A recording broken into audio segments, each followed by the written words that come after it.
Hey gamers, welcome to another DSP video. I'm just gonna say it. I'm not gonna react to part 2 of the documentary. I did do a take of it. It was whatever, but it was such a boring react. It was just literally, quartering is upset at the algorithm. Yeah, like that's all it was. It just wasn't like worth the time. So I think I'm just gonna watch part 3 because that might be more fun, maybe. But we'll see. But I thought, you know, let's do something a little bit different, a little bit outside the usual for my videos. This is today's stream. Did not hit live yet. I'm curious to see what is gonna be talked about today. So, wait, we got here the cold open. If it's gonna be good, I will not react to part 3 today. But if it's just gonna be, we're gonna talk about stupid shit, then we're gonna go to the react. So let's fucking go. Hopefully it's something, I guess. Oh, we got gun cam. Dude, the fucking kicking was just him doing this, and it's like zooming in. And unless he's doing a derpy face. Like, of course he wants a fucking flex. I love, by the way, he, mocks, like, obviously the easiest example is Lex for doing squats, saying, "Oh, this is slut work," or whatever the fuck. Then he mocks, like, people who are muscular who, like, show off their chest, or whatever, like, but he's hyping up his biceps. Now, of course, he's gonna say, "Well, I don't really care. I'm just being silly," and like, whatever. But it's just, I don't know. It's just not a funny joke, I guess. Because I get it's like a joke, but like it's just not funny. That's just all it is. Usually, like, yeah, it's just not funny. Good morning, everyone. It's Friday, and you know what that means. It means it's the last day of an awesome streaming week Oh, so that we have had awesome. here on DSP Gaming and a little bit over on the DSP Reacts channel. Today on the show, we'll recap all of it. By the way, I am drinking Dead Billionaire. Shouts out. As I said, I think Rest in Peach is my favorite, but Dead Billionaire is pretty good. We'll talk about the future, because notably, we do have 2 topics to talk about. I need your input. Topic number 1, Oh god, the input. future of reacting. Because Oh my god, dude, this future of I almost like threw my drink in anger. I was about to do this. Dude. It is so boring. He has done these reacts, and guess what? He's doing what I thought he was gonna do, what I knew he was gonna do, because he talked about doing it once a month. Guess what? As I said, these are gonna be replacing the marathons, because the marathons have run its course. So this is just another thing to run back to, because he's creatively bankrupt. He has nothing else to like come up with. He is gonna go back to doing reacting, and he's like, "Oh, what should I react to?" And he probably wants to lead people to choose like LTG. At this point, they should just lead him to pick a Christian documentary or something along that line. Like, just because honestly, how many times do we have to talk about fucking LTG? Oh, I gotta learn about LTG. This guy is obsessed with me. Like, who cares? At this point, people who watch DSP, people who like are aware of DSP, they probably know enough about LTG to just not care. And why does he care? But that's probably what's gonna lead into. So what do you want me to do for reacts? So you guys want me to react to LTG? Like, dude, either find something else or just don't do it. Like, his reacts are, I would even argue they are worse than the marathons. Like, the marathons are whatever. Like, he found ways to make them boring, but the marathons are like, the marathons. The reacts are like, just awful. just awful. Not aware, the reaction project that I did over the last week went pretty good. Now, it didn't blow away the numbers that I normally do. But at the same time, it also didn't flounder, fail, or flop. It was kind of in the middle. So the question is, Everything is in the middle with him. Like the only time things flop is when it's a game he doesn't like. do we choose to continue with reacting content? How often? What should the subject matter be? We're going to talk about B all of that today. Plus, I would like to plus. discuss DSP Tries It because we've been doing this show now Oh my weekly god, dude. for many months. Wow, And DSP truth tries is, it. So now that's gonna be put in the back burner because he ate enough burgers. I feel like recently there hasn't been so much really going on. We did a couple collaborative meals and the like. But the question is, what do you want to do next? And if Oh, we don't have anything big coming up, then maybe we should give it a rest for a dude, like it's so funny. He's when DSP tries to stop being a goal reward, right? He then said, "Well, we can do it whenever. We can do it whenever." Since then, has always been weekly, regardless. It's kind of funny in that way. Then he's saying, "Well, we could put it to rest." Like maybe that's why when it was behind a goal reward, whatever the fuck, maybe you didn't have to push for the goal to be hit every week. Now, of course, he's gonna hit you with, "Of course, I want to hit my goals every week. Who wouldn't?" Yeah, everyone wants to make a lot of money every day, every second. Do you think that's gonna happen? Of course not. Come on. week and then maybe come back strong. Let's talk about all of that. Plus, of course, we're going to talk about all the playthroughs and where we are. We're going to talk about the Steam controller and more. It's going to be a great, chill, fun day, all leading into the continuation of my Soros playthrough. So sit back and relax, ladies and gentlemen. Once again, it is time for a week ending, extra fun episode of the Level 1 podcast. You like it? I guarantee you when he comes back Sundays, he's like, "Okay, guys, welcome to the Level 1 podcast." He's gonna be like fucking energetic because of course he is. Okay, let's just jump ahead. So I hope that you are enjoying the flex. Okay, I don't care. We're already gonna watch this. That podcast does not sound like a good podcast unless people destroy him by trolling him. But let's watch this. Hopefully this will be good. You guys enjoy the content. I'll keep putting it out as long as you show up, engage, and support. Right now, attendance is meh. Hopefully, Okay, we're just skipping through the from Magic the Gathering became a culture wars. Okay, I don't care. Basically, kind of almost stalk and haze people like Brie. Wait, what? Be doing this kind of content to piss people off. He would get into arguments with certain people. He would completely, basically kind of almost stalk and haze people like Brie Larson. Brie Larson. To get that rage bait going. He would get into arguments on social media. This one guy actually hit him in real life as a result, Okay. right?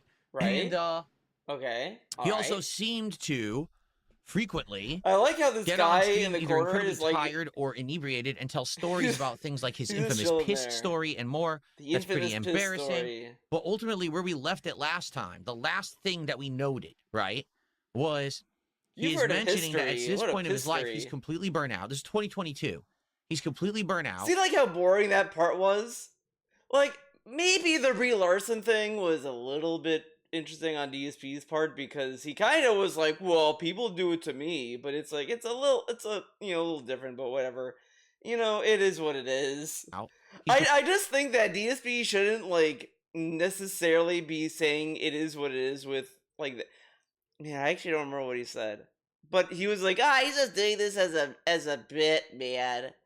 But it's like, it is kind of pushing it and kind of annoying, and it doesn't it kind of taints the conversation. When all Brie Larson did was star in a bad movie, that's all she did, and sure she said stuff on the movie trail, but that's PR mumbo jumbo. Not everyone's gonna care about that necessarily. I mean, you could say whatever. I mean, think whatever you want about that, but it's whatever. He's completely overworked, and basically he's not really enjoying his life anymore. He's not. Well, I like how he summarizes this. He's like, "Oh, see, he's miserable and this and that," but again, it's hard to take Quarterman seriously.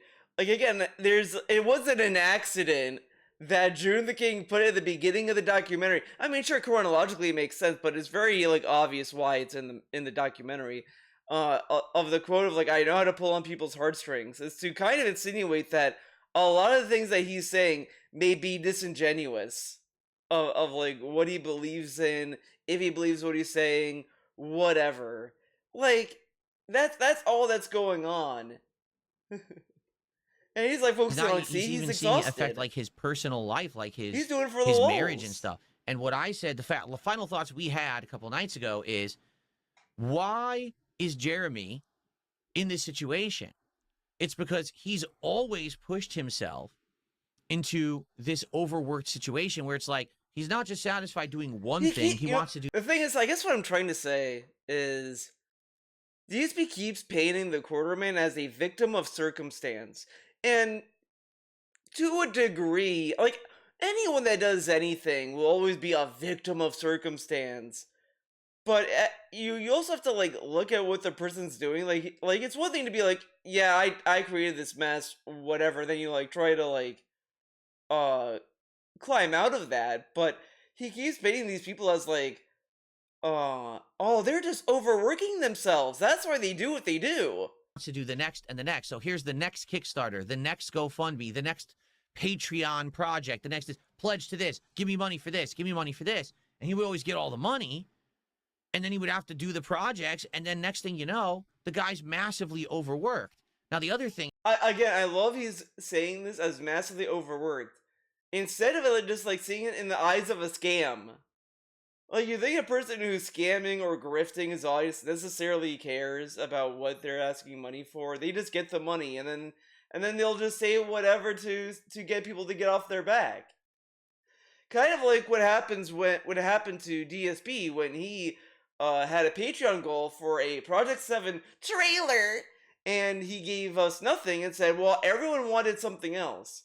Like, he can't, in my opinion, he can't really be upset when people are like, cite that as a scam, because people can view it as a scam. No, of course, the guy who's scamming or whatever with DSP and Quarterman, whatever, they're not gonna sit there like, yeah, I scammed you. Yeah.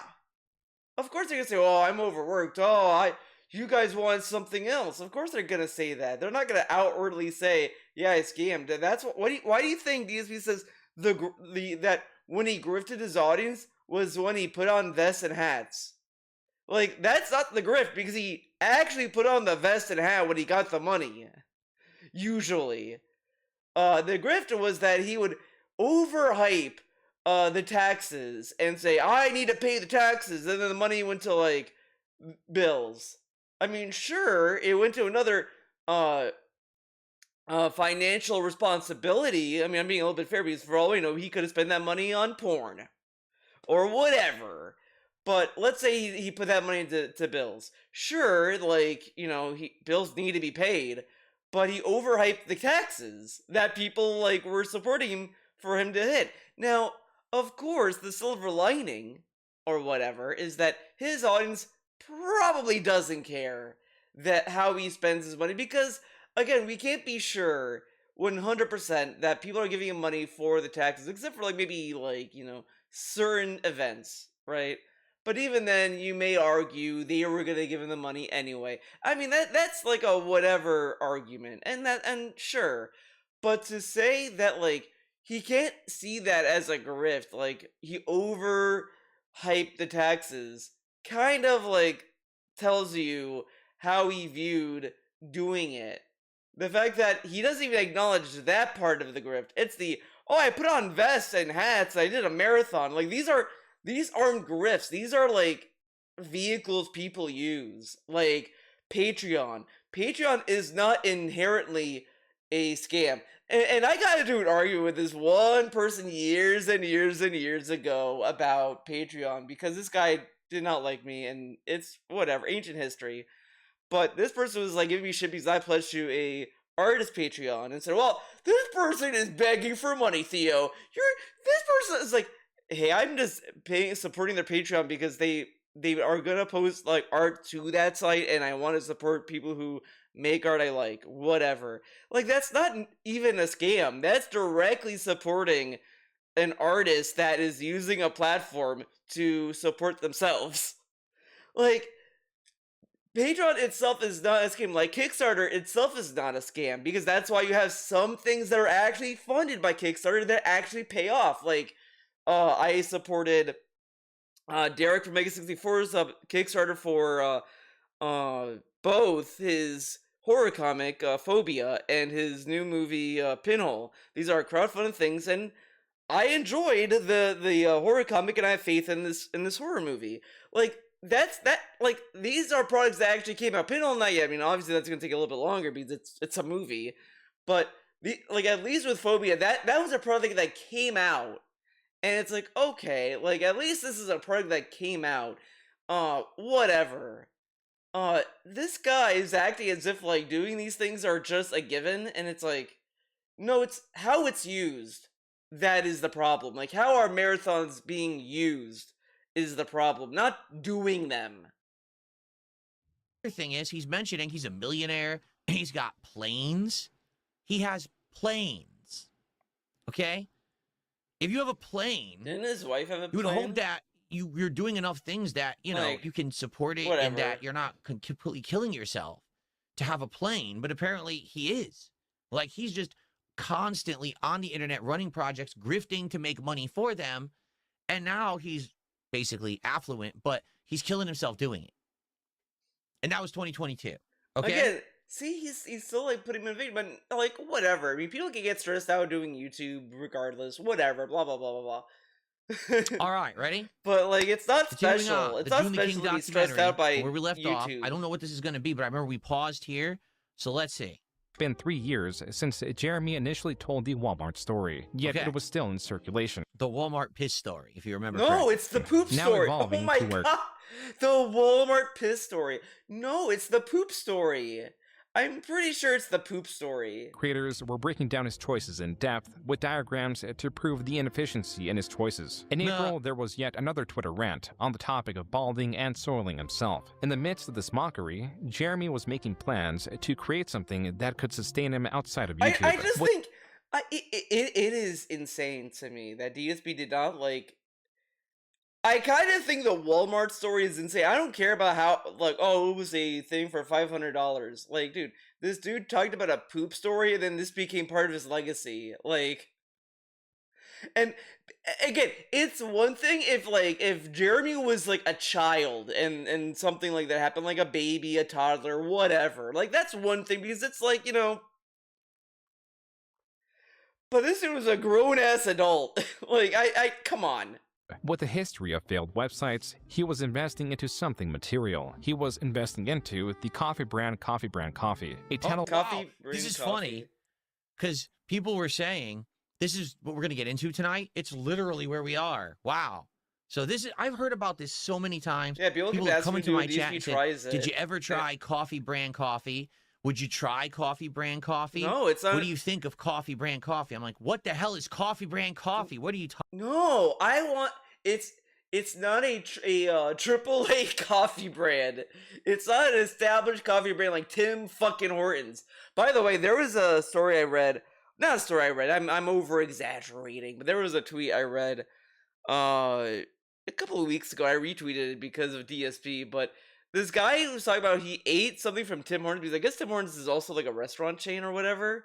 Whatever. He ate something there and got food poisoning. So I was like, okay, think about this. DSP loves Tim Hortons. What about this? Something like that. That's why I retweeted it, because it was just the parallels, man. What are you talking about? And then people would say, oh, that's the Quarterings coffee that he sells online. I don't know if I would get it. Does he even sell K-cups? You know. And the thing is, do I drink coffee? Yes, I do. I do. I usually have 2 cups of coffee a day, sometimes 3. Depends on the day. I love coffee. I drink it black. I love coffee. I don't necessarily drink the coffee for its flavor. I drink it for its effects. So, could I review coffee brand coffee? I mean, yeah. I don't drink it for its flavor. I drink it for its effects. So then why are you so, like, why is he so specific on coffee then? Whatever, okay. Buy a box of it, I guess, if he does K-cups, and I could drink them and tell you what I think, but I would never do like a DSP tries it taste testing episode. I think that would be incredibly boring. Me here sipping coffees and telling you what's better or worse. I think that would be stupid. So that's why I've never done it. Okay.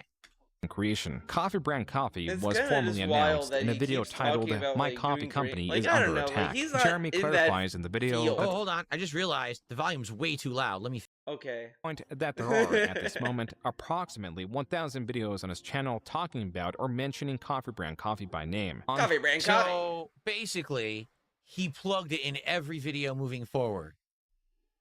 I mean, if you were to start your own actual company, right, of Right. something like this, obviously, if you already have another thing that's successful, you would probably want to have that cross over. Again, he has shat on so many YouTubers for shilling shit that they're sponsored with. But when Quarterman does it, oh, well, it's okay, man, because it's a brand he wants to invest in. Cool. You know what I think? I think I would. You know, why not?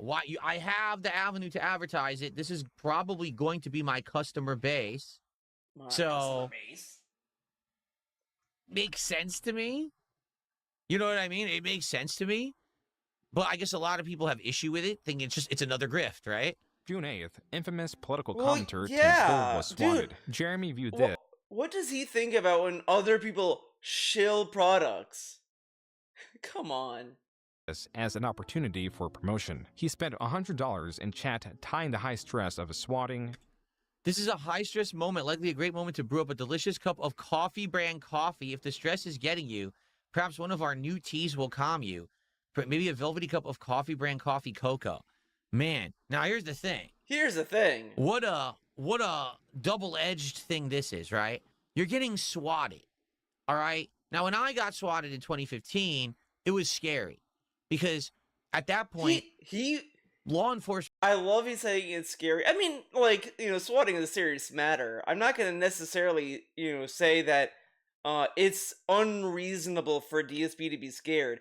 But I do think that what I'm trying to get at, I'm trying not to, like, sound, like, insincere, but he warned his own police department, like, ahead of time that it may happen. And when it happened, he kind of like chuckled at it and he kind of downplayed it. He only got more invested emotionally with it, like after the Batman stream. Like literally after he finished the Arkham Knight stream, he went offline. He went offline or whatever you want to call it at that point, and then was like, "Wait, I can make a vlog about this." Then he made a vlog about it, and then like hyped up the drama of it. Whatever. As I said, like swatting is serious. I mean, again, I wouldn't necessarily say it's great that it happens to people. It's terrible and fucked up. It's I guess it's just like how scared was he? I guess because even when he was like, "All right, we're going out," like he just sounded like it was like another day in the neighborhood almost. I don't know. Whatever. Enforcement didn't even really understand what a swatting was. Luckily, when I moved here in 2014, I called my local police department to let them know this could possibly happen. And then a year later, it did. So they were kind of prepared. They already had it on record that this could happen. So when they came to check out the situation, they didn't necessarily say, okay, oh my God, this is so serious. They were prepared, but they were like, it's probably fake. All right? Other people have been swatted. I also wonder, because we don't know how that swatting happened to begin with. So we don't even know exactly what the cops were expecting. We only knew what DSP told us. So, I mean, you can work from that if you want because, whatever. But, they're in a gated community. Like, I do think that there is some, like, understanding of, like, what they should do in that procedure. I mean, there's you can't really know how a cop is gonna react, because you don't know the situation. You don't know what they were told, what they see, whatever. So it's like kind of hard. So I'm not gonna like really harp on that too much. Since obviously in the last 11 years, But I it's wanna see become what a he's more working common thing. It towards. shouldn't be. It's heinous. Someone is literally trying to hurt you because there is a chance that law enforcement may accidentally think something's going on and actually take action. And now that's heinous for them, for you, for everyone involved. It should never happen. This is not a prank. It's not a joke. Okay? Right. So imagine you're being swatted. Now you got to take the situation utterly seriously. This is not a joke. And while you're being swatted and, evacuating your recording space, someone sends you $100 and is advertising their product on your stream. Now, on the one hand, you could say that's incredibly heinous. He's taking advantage because everyone's now going to. I mean, this is like kind of to focus on the shilling part. I would just say it's not appropriate. Like, dude, like swatting is serious, and you're gonna just and you're not gonna just say it's kind of like inappropriate to shill your brand. But he's focused on like, oh man, he's using this as an opportunity. I mean, that is, I guess, part of it actually. But let's hear the rest of this. To tune into Tim Pool's stream to see this guy get swatted because it's happening live. So this is insane advertisement right now. But you could also argue, well, he sent him $100, so basically he paid for the ad read. He paid for the product. Okay, but like, but where are your morals on this? I mean, you don't like, of course he did this for the ad read and to product place, but do you think it's appropriate? Whatever. Okay. Product placement. But here's the problem. I think he didn't ask for it. He didn't check with Tim Pool and be like, hey, is it okay if I send you $100 and I advertise my coffee? Oh my god. Like, first off, would we even know if the quarterman was gonna give him $100 regardless of the swatting? So why would the quarterman ask Tim Pool, hey man, like, that would be kind of weird, right? Even though, like, whatever. Secondly, like, if let's say the quarterman was gonna do this anyway, he was gonna give him the $100 super chat to plug his coffee. Let's say the swatting never happened. How much would you really think Tim Pool would care about this? I mean, I don't know. I don't watch Tim Pool. I don't know how he'd view this. But I think it's a little bit more, like, fucked up to do this when he's being swatted. That's it. You don't need to, like, do mental gymnastics about this. Coffee with you? Because maybe Tim Pool doesn't like advertisement on his streams. I don't want anyone advertising their products or streams on my stream. It's against my rules. It always has been. I don't care if you pay me. I'm not going to do it anyway. Okay? I feel so like in this he case, did, though, but I'm not sure. This is kind of messed up because you could say he's taking advantage of a serious situation that could be really bad for the person involved to advertise his product, and his justification is probably, well, I paid him. Yeah, but he didn't say it was okay, and you're taking advantage of a heinous situation, right? Again, he's talking as if, like, the quartering is, like, didn't consider this. Like, on one hand, you could argue he considered this and just didn't care. I mean, how many people are watching a swatting go down and have the thought, I need to plug my product? How many people? How many people unironically decided, I'm gonna plug my product. This is the perfect time. Okay. Like, now, because you know what's going to happen. People are going to say, oh, the quartering swatted him. Because the quartering swatted the guy. Now he puts his ad on there. Now everyone sees it. Tens of... What a wild leap. Oh, man. Like, sure, some people may come to that conclusion. Like, I mean, people think DSP fapped to get attention. But I don't think it's a reasonable suspicion. Necessarily. I mean, whatever. You can think whatever. I mean, conspiracy theories are conspiracy theories. You can speculate anything. Tens of thousands of people that normally wouldn't have seen it, right? Is this not worthwhile? It's just, you could just say, yeah, I think this is dumb that he did this, and it's kind of inappropriate to do this when someone's being swatted. Like, that's all this scene needed. It's just not very smart to do. Of the stress-relieving teas or cocos he offers. Jeremy was also swatted later that night. As for the donation... Now, why do you think he was swatted later that night? On Twitter, Pimp Master Yoda 1 made a comment in jest, asking if Jeremy gave the officers free coffee. Jeremy was none too pleased, citing the aggression and or lack of critical thinking of the police officers. So wait, listen to this. What's this? No, here's why. I supposedly murdered my wife. The cops were sitting in my driveway when dispatch called me. My fucking wife answered the phone. They should have stood down at that moment not handcuff me and make me lay in the wet grass and scare the shit out of my wife. So that, I mean, here's the truth. I wonder if this is the first time he's ever been swatted, which maybe it is.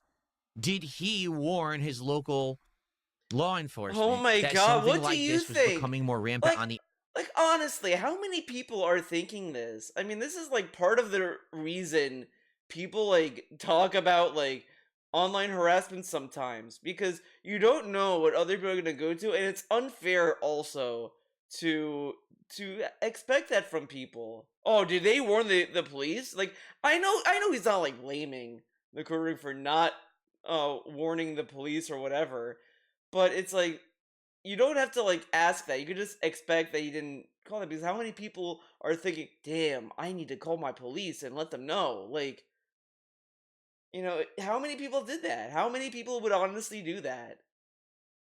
internet, and it could happen.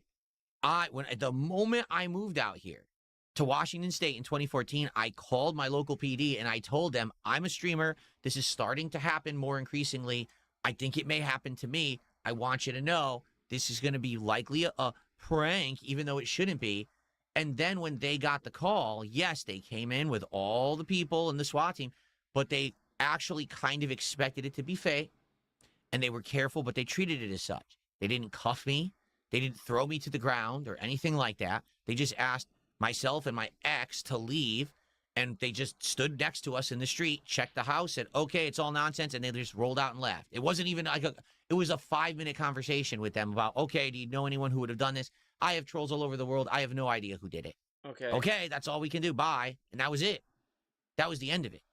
So all this, over the to me, world. sounds like his local PD had no idea this kind of thing ever Yeah, happened. like They didn't, you know what I'm saying? like almost every swatting that has happened happens that way because they don't think about warning the police. I mean, DSP can brag about that all day long about how he was so like forward thinking and in that, but the average person is not gonna want to do that because they just simply wouldn't want to go through the hassle to call the police. I mean, like it's just you don't want to like just do that, and or you think you have to because you wouldn't think that someone's gonna do that to you.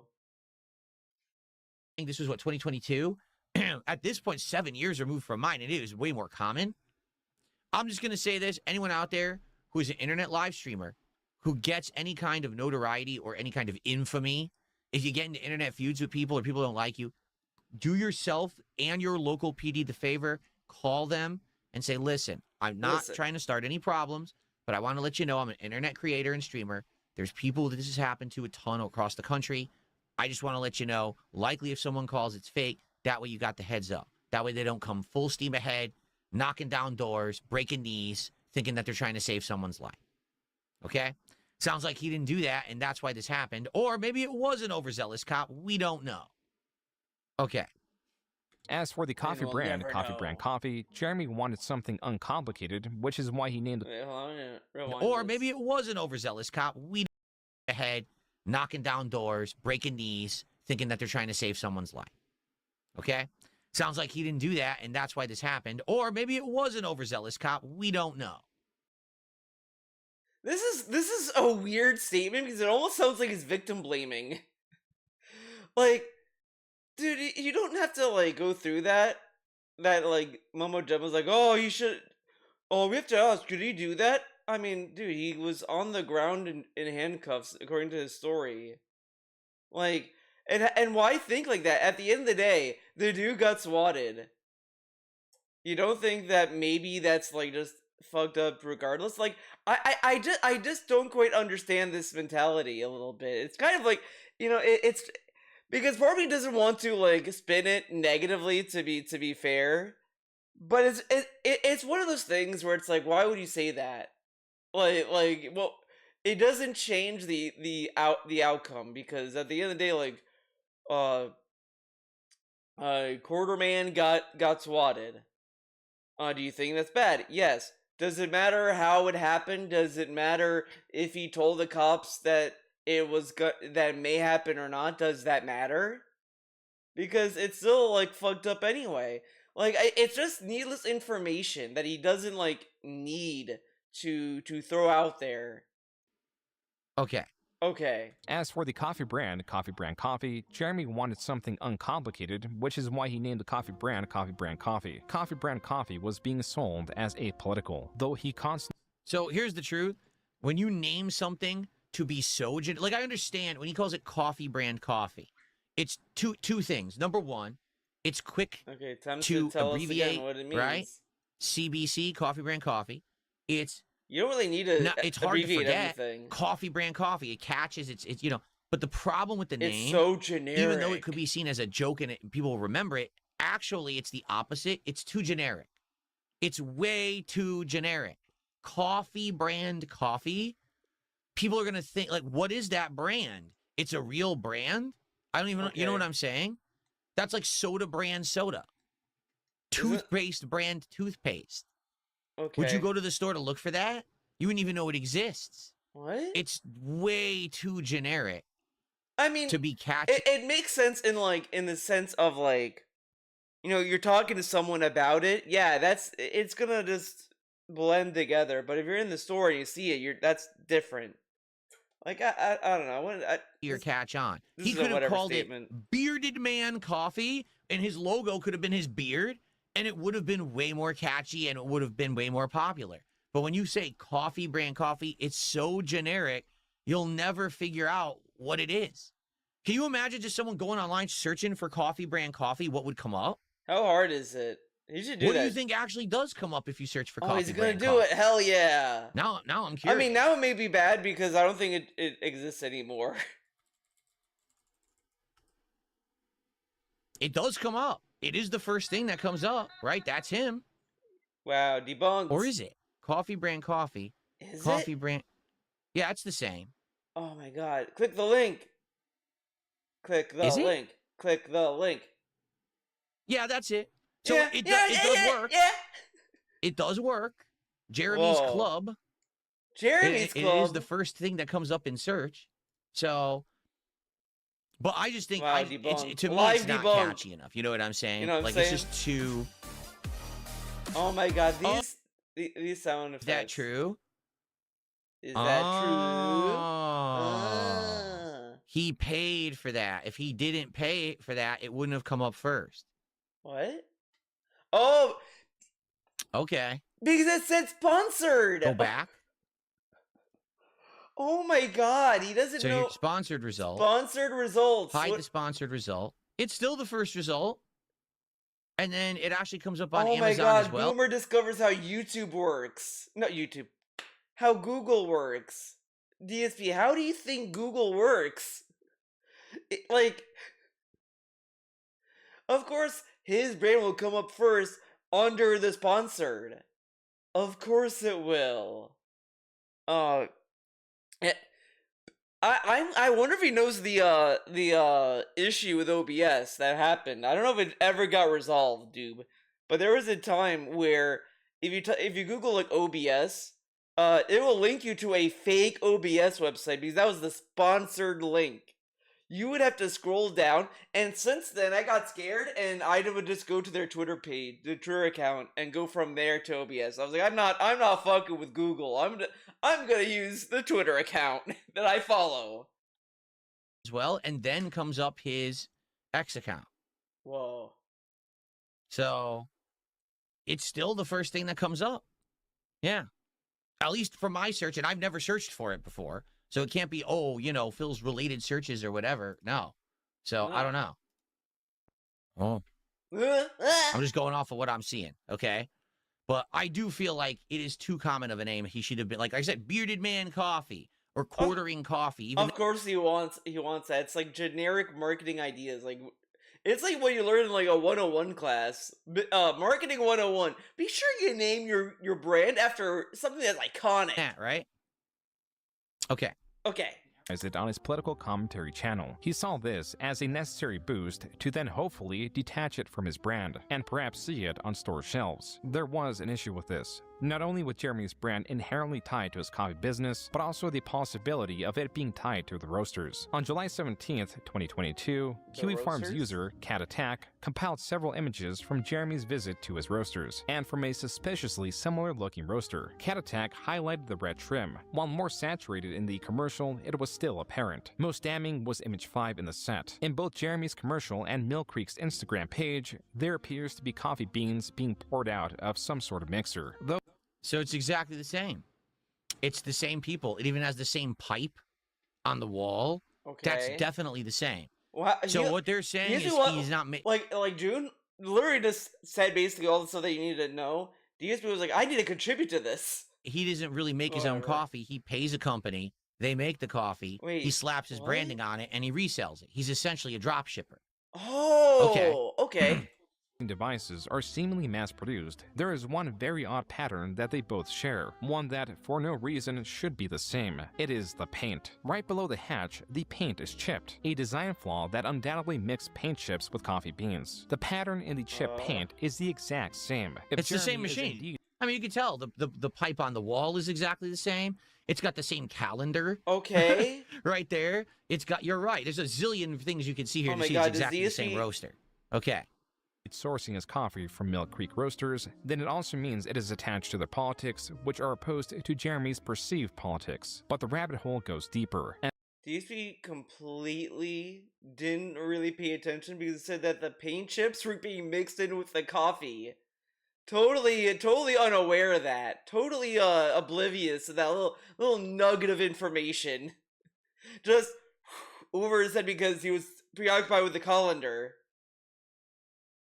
As this Reddit post points out, it appears both Jeremy's brand and Player One Coffee, owned by the CEO of Meta PCs, shared a registration address. So it's this company does it for everybody. Basically, they are a company that is a drop shipping company. They'll make you coffee based on your personal preferences. You say, I want this Okay. flavor, I want this style. They'll make it.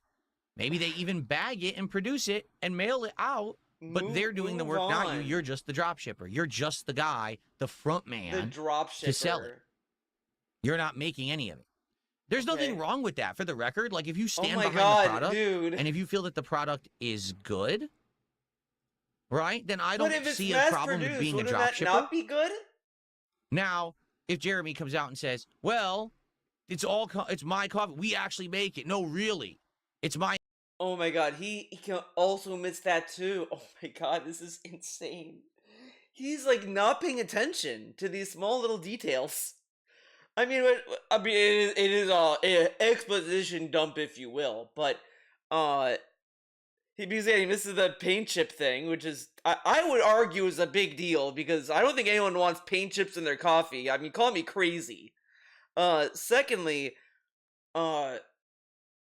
the Kiwi Farms guy brought up all these images. Why would you think that is? Because the website does not specify that this is a mass-produced coffee and it's sold as coffee that he made or whatever. I mean, you may argue maybe that, like, you know, how marketable would it be is, yeah, guys, buy our coffee. We have another company making it. Like, I don't know. I just think, like, no one should do this, like, because I kind of think that people, like, there's already established brands that make coffee. You know? Like, whatever. Okay. Let's move on.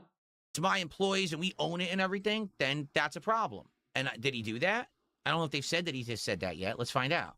Address is in the same state as Roasters. Located just outside the city they are located in. To this, Jeremy admitted to sharing a fulfillment center. Like, this is not an own. It's like the same mentality of, like, you peed in your basement. Like, you have a coffee operation that has shipped 30,000 units in the last 3 months. Gotcha. You used a fulfillment center to ship. Name a single business that doesn't. I don't even understand. I don't understand these people. As for Mill Creek, Oh, it's just rebranded. It's just rebranded this or rebranded that. It's Low-key, actually, no, I'm thinking about this now. Wait a minute. DSP has to defend this. He has to. Think about it. He went from a OP Seed sponsorship that got foiled by trolls. then had to switch to Spawn seats, which people were already like saying, "Hey, this is like OP seats. They just changed the logo. Like it's not even like that different or whatever."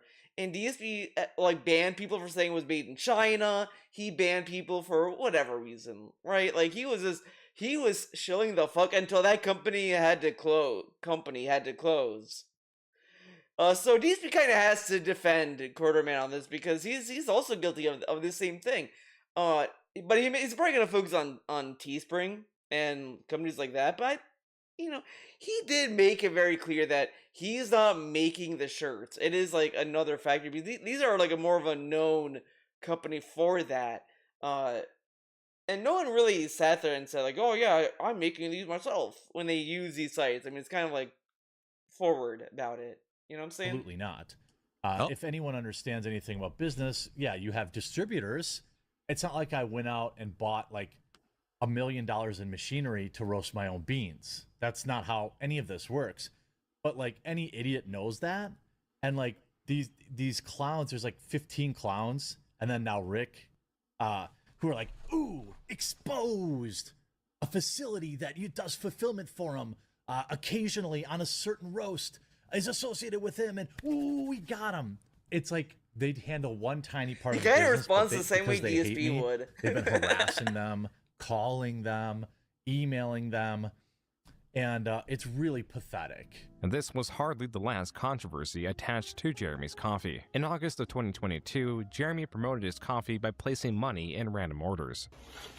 So let's get that guy some money. Man, this recession sucks. Isn't this the Mr. Beast tactic? Mr. Beast has been doing this for many years. Okay. Where he says that you can win the golden ticket if you buy my candy bar. And look, if you buy a signed T-shirt, randomly I'm going to put money in the bag. So this is bad, for that, right? right? Like, so yeah, he so this is bad. actually, did he copy Mr. Beast with are this you one? Are you going to say this is bad? Mr. Beast, I feel like Come he's on, been doing Phil. this for years. Say it's bad. Right? Long time. Say it's bad. Let's give Come you guys on. some stimulus. Oh. We're gonna throw some.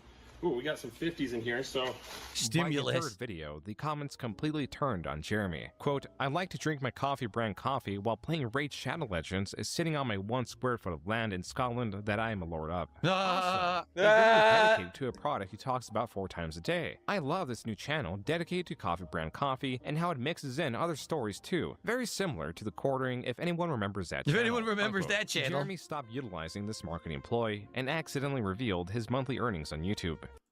What? What? He accidentally showed his monthly earnings on YouTube. Oops. What a self-own. Oopsie poopsie. He self-felted himself. First off, he got a community guideline strike warning. Maybe that's why he was showing it, because he wanted to show everyone that he had a warning there. Okay. But he accidentally showed that he makes $46,000 a month on YouTube. Now, I can tell you, hold on, everyone, calm down. I'm a YouTuber. I don't know if you're aware of this. Oh my god. I can dude. tell you what this entails. Are you Whoa. ready? All This right. entails super chats. Okay. This entails memberships. Okay. This entails gifted memberships. All right. This entails ad revenue. Whoa. Okay. Whoa. However, What? Whoa. There's more? that may not be fully representative of what he really makes, Oh, because there's a lot of shit. adjustments that go on during the course of a month. This is Oh, see, it says fuck. estimated. Whoa. There's all kinds Dude, of adjustments dude, that this happen. Is crazy. Most of the time, I'm Oh not my going to God, lie, dude. it ends up being Thank- less than that. I'm so glad Okay. DSP is It explaining what depends. estimate means. Like, let's say someone came to your channel and gifted 1,000 memberships, but they were from a country where the membership is worth 5 cents. You know what I'm saying? It may not calculate it properly or know right away. Sometimes there's adjustments that take place Whoa. in the calculation. Okay, but what does that really mean at the end of the day? Like, this is annoying. Again, every time he watches these fucking videos, he acts as if these people are like fucking tax evaders, or like they're cooking books all day. Like, dude, he's showing his earnings. How much do you think is not accurate? What is the margin? He's acting as if like, yeah, it says this much, but he actually might make $0. It's like, no. He probably makes enough for it to like mean something, but yeah, is it 100% the amount shown? Probably not. Is it like 10%? Probably not. Let's be real. You don't need to be so it's specific. not actually completely accurate. However, I have something else to say that you may not realize. Okay, That what else is he estimated gonna say? revenue is based on 28 days. That's 4 weeks. Whoa. It never accounts for 30 days or 31-day months. So in reality, when you see that estimate, it's usually lower than what it really is. So I would actually say, as long as he didn't have any major problems that particular month with Oh my God. some kind of supporter or Well, funder, what does this he matter? probably made $50,000 to $55,000 that month. Oh. So there you go. Wow. He's making insane bank just alone on the YouTube channel. That's, of course, not including likely any kind of tips he receives outside of the YouTube system. That's not including any of his other businesses, his crowdfundings, nothing. What does That's this just what he's making matter? solely on that one YouTube channel in a month. Oh my God. There you What go. was the point of that? By the way, he does have to pay taxes on that. That is before taxes. So remember, Oh federal my government's God, going to take dude, a lot we're of that not away. 12. Okay. July to August 22nd, Jeremy earned $46,000 solely from his YouTube channel. Not included is profit from donations on live streams or revenue from sponsors. Even There you on go. the day Oh, of this wow, week, that's what Jeremy June was not said. swayed Oh, from man. promoting his subscribe star or coffee, using fear as a motivator. I promote people into like backing me as a member or using my subscribe star. There is a funnel there. It just needs to get better. And that's why I continue to support alt tech, because stuff like this, if it can happen to Joe Rogan, it's certainly happening to the rest of us little guys and gals. Suku, thank you for 50 kicks. I appreciate that. And by the way, I like how he said us little guys and gals when he's already stated he's us little guys and gals when he's already stated he's a millionaire, he owns multiple planes, Oh. and he revealed he makes around 50K a month on his YouTube Wow, channel. yeah, no one Jeremy, of likely that seeing section ever said backlash that from his previous before. marketing campaigns, tried DSP marketing the the little coffee guy. with transparency. The only issue was, compared to the hundreds of thousands his videos typically get, this video only received 8,000 views, and Jeremy was petitioning more and more for donations. Even in October, he was directing his viewers to yet another alternative subscription platform, fear-mongering with a potential ban. Just as was with the dip in views, or nearly every other threat against him, this was no different. There was no ban, no dip in viewership. His channel was not under attack. Oh, yeah, I but think Cumber's something back, was guys. off kilter. His Jeremy back was was- on the was precipice of killing another him. breakdown, potentially sourced from this channel. In March of 2021, All right. So I guess what they're getting at here is, What are they getting as we've at? seen over the course of this Why is documentary, there a divide here? he I'm constantly scared. says, "Oh no, I'm under attack. Someone's threatening me. I might lose Oh, no, this. there I is no might lose divide. I'm that. being I'm thrown losing off by viewership. something else, I I'm losing guess. it." And he never does. He actually hasn't lost views. He hasn't lost any subs. He hasn't been kicked off of any platform. None of that ever happened. He would Okay. just continuously warn people that it would happen. So then they would go and support him again and again and again in other new ventures and things, just so he could Oh get my even God, more dude. money. Yeah, DSP never did that. Don't look up about the what was the thing that was going on in England or the EU or whatever the fuck. This was a long time ago. This is back when he was on Twitch. Because it was like another thing that was like, oh, this is gonna affect how people stream and all this other shit. And I still don't know what happened to that. I don't know. I don't remember. And I feel like, to a degree, because there was some stuff of that with net neutrality and all this other stuff. But I just wonder how long will it take before the fears of net neutrality come into play again. But we'll see. Whatever. It is Money, what it is. but I can't it remember. wouldn't- He the fear mongered original that a thing lot. that he Not net claimed neutrality, was but the other thing. going to happen never happened. Okay, And nothing happened. Okay. let's continue then. Trillium was doxxed and deleted her small channel, but made a new one. She contacted Jeremy, and Jeremy, as a target of doxing, supported her. She made a video thanking him, and so on. However, Jeremy specifically notes, A channel that she admits she uses to overcome a bit of her social anxiety issues. She admits that she, lives basically in kind of her own personal bubble. She makes videos about seeds and video games. aside from gardening, Jeremy has described himself as all of these things. In a follow-up video that opens with hearts, Jeremy or his editor added on screen, Trillian expresses her gratitude towards Jeremy and his viewers for growing her new channel. This then leads to Jeremy admitting to watching nearly all of her videos and offers his assistance in case she ever wanted to stream. And, Trillium, I'll be keeping an eye on you. You can always email me. keep things, private. If you This have is kinda questions or weird. whatever, you don't, You can still This watch next me, video man. is from Jeremy's own stream. I'll be I'm watching trying to. you. Why would you even say that stuff publicly? Like, if you're going to say that, say it to her behind the scenes. Why are Yeah. you saying that publicly on a video? Like, that's bizarre. I mean, He's having that like a would direct also be weird conversation with behind the someone who scenes, obviously too. he's already talked to behind the scenes. What the hell? Look at the left side of the screen. Fuck Jeremy from the quartering. Fuck Jeremy from the quartering. Fuck Jeremy from the quartering. Is that his actual stream? What the hell's going on there? What on earth? What on earth? What the flippity Oh my floppity goodness. floop? Okay. And more fulfillment, because like YouTube won't last forever, right? Oh, here we go again. And I realized that the Trillium thing made me feel really good.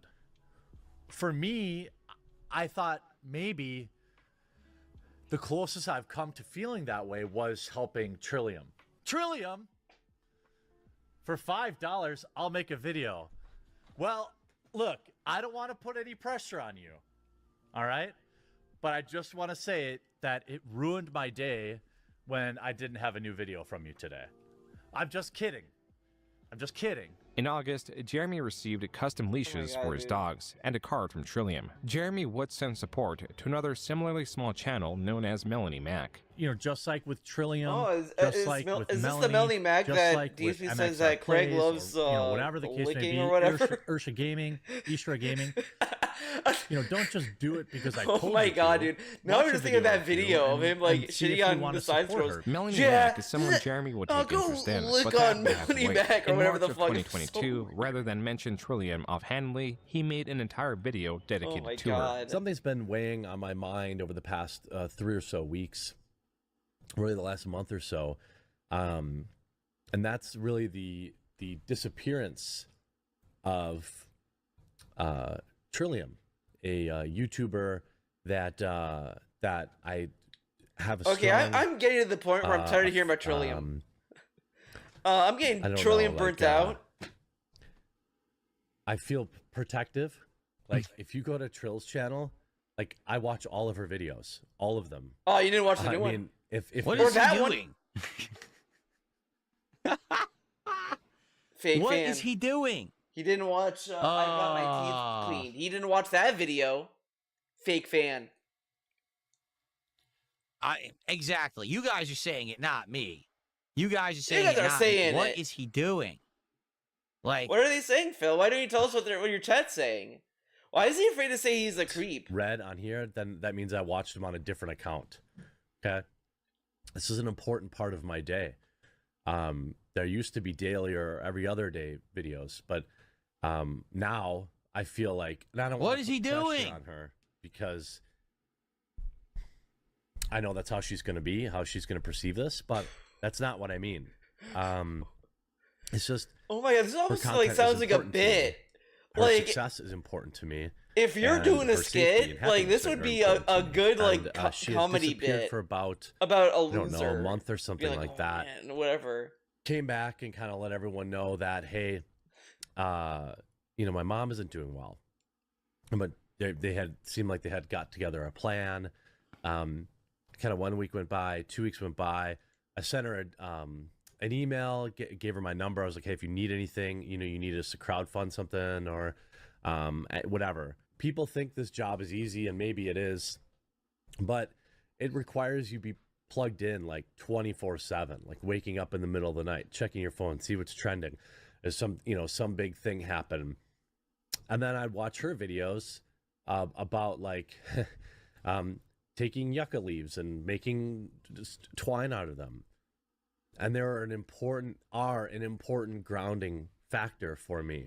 Trillium did return in June, stating that her mother's illness I mean, was the reason for her the absence. only thing you could possibly say is like, yeah, sometimes when you're stressed out, watching a YouTube video that's like nothing like that may like calm you down. But the context of that whole diatribe is kind of weird. It kind of has some weird vibes. Like I could say, yeah, sometimes when I'm stressed, I just put on the Aquabats, and it's like fine. But this is just a little a little much. Just a little much. Absence, which is when Jeremy released this video. he's gonna do another video. Oh my. Okay. I wish that these arcs were timestamped, because like literally I only have one thing to say about this arc. He wants to skip it. You're married.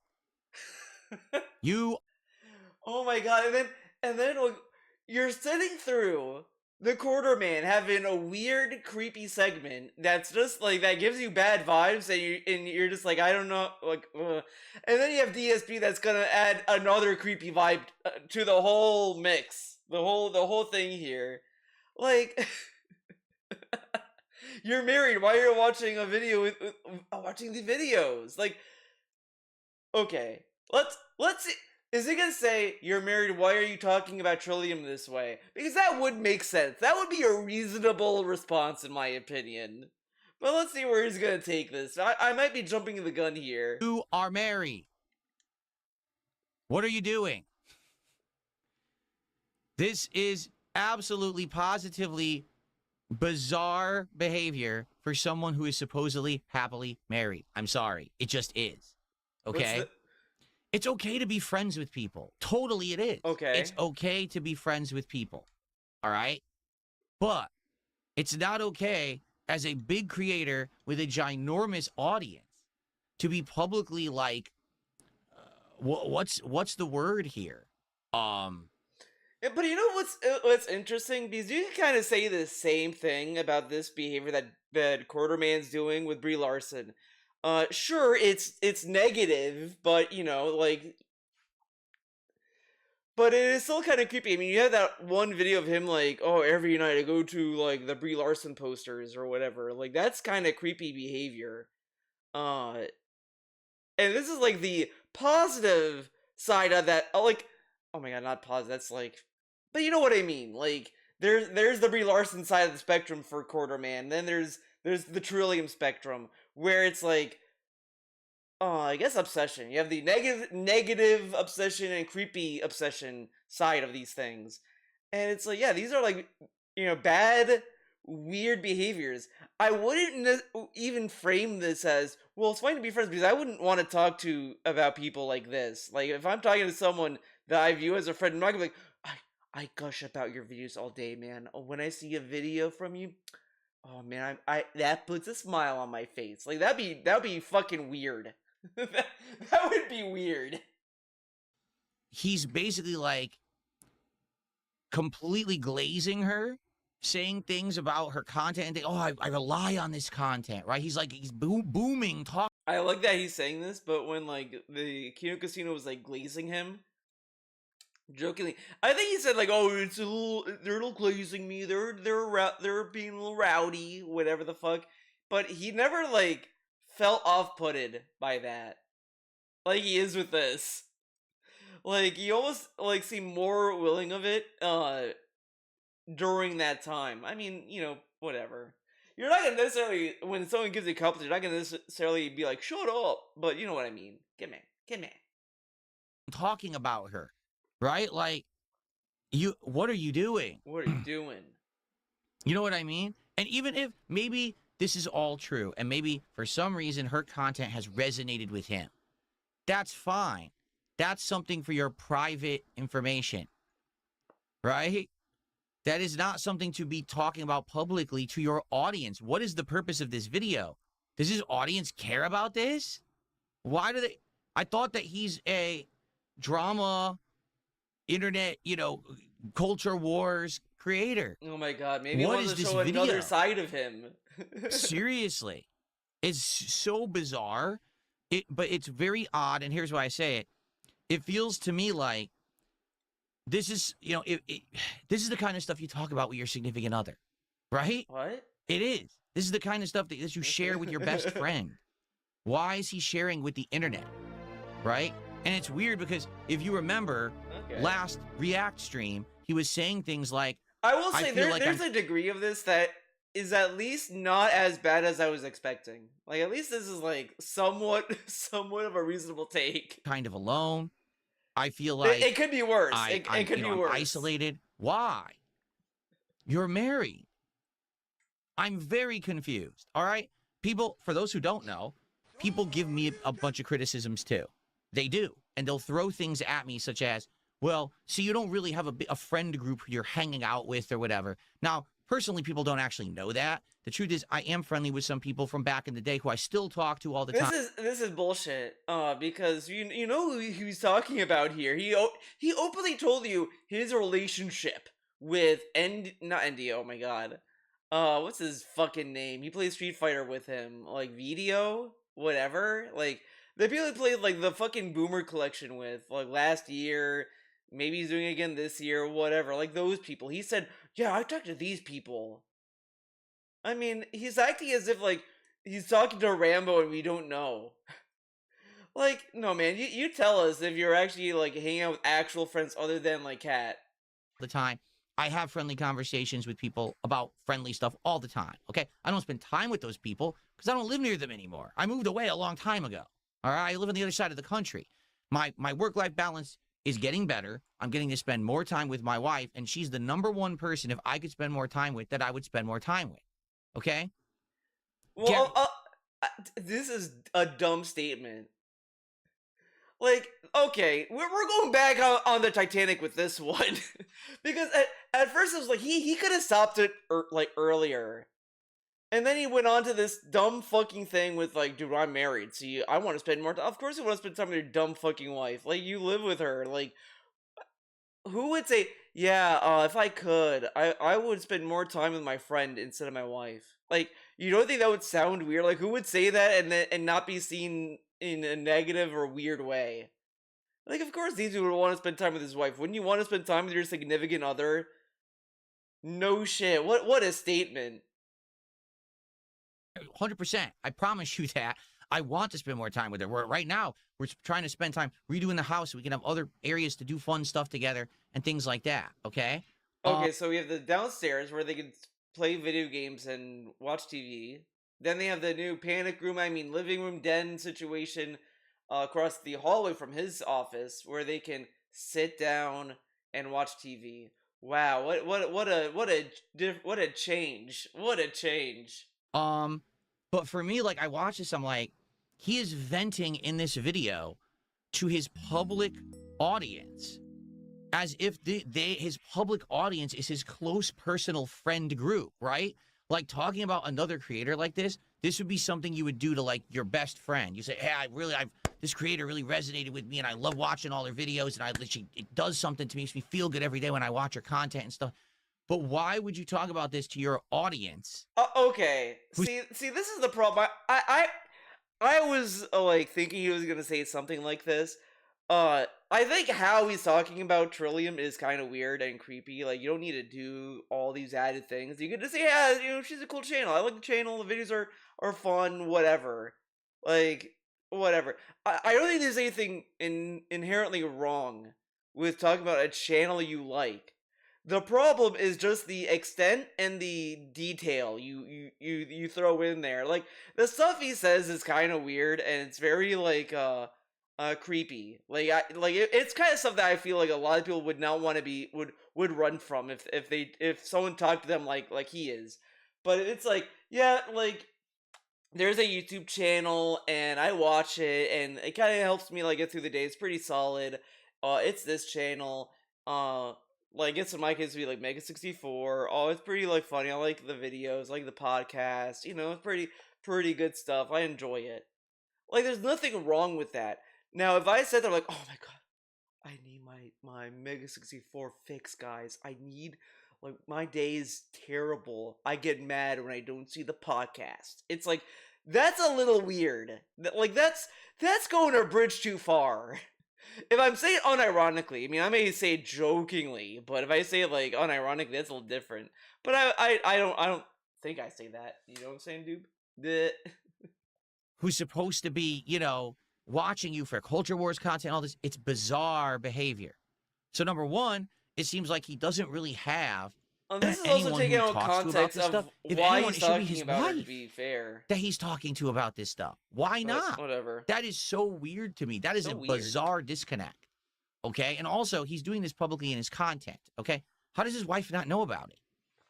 Maybe he doesn't care if his wife knows. Like, listen, my wife doesn't actually And know also, does every he have day a what I'm cuck doing on fetish? stream. She'll ask me, hey, what game are you playing today or whatever. Sometimes she'll watch my stream. Sometimes if she's interested in a game, she'll watch my streams. She can hear me. Like right now, if she was upstairs in the house, she would hear every word coming out of my mouth. Okay, so then I got a question. Well, I guess if he opens the door, it'd be worse. Maybe that's what he's saying. Okay, but he's still Right now. You know what I'm saying? Like, she knows everything I'm doing on stream. It's no mystery. If she heard me gushing about, that's what I was looking, that was the word I was looking for. He's gushing. Oh my god, talking this about is getting Kalia, right? weirder. If I was like, gushing, you know, in the first part of this, where like they were using the tech tip video of the quarterman said, where it's like, see, he's giving predators tools to like hide the evidence or whatever the fuck. That's kind of what DSP is doing. If you're a notorious cheater, just listen to what DSP has to say. Yeah, if you're with your wife, why would you talk about another woman in the same room or in the same building as your wife? She may hear you. Oh man. gushing, talking about someone like this, my wife would be upset. She'd be like, what are you talking about? Why are you gushing about another woman? We're married. I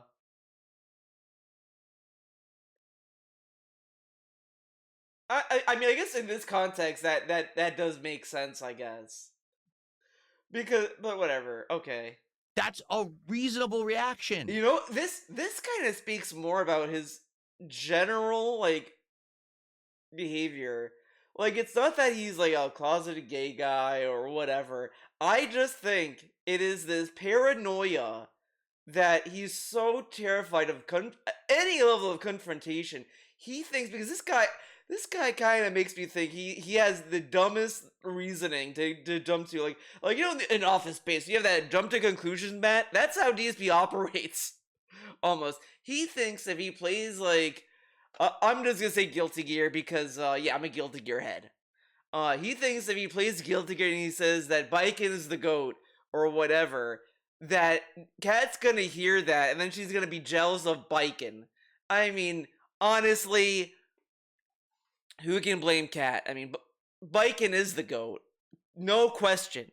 But anyways, he acts as if he said that, like, she would like, be like, what the fuck? And then he would, no, Kat, look, listen, I'm not cheating on you. Biken is a video game character of the hit fighting game Guilty Gear.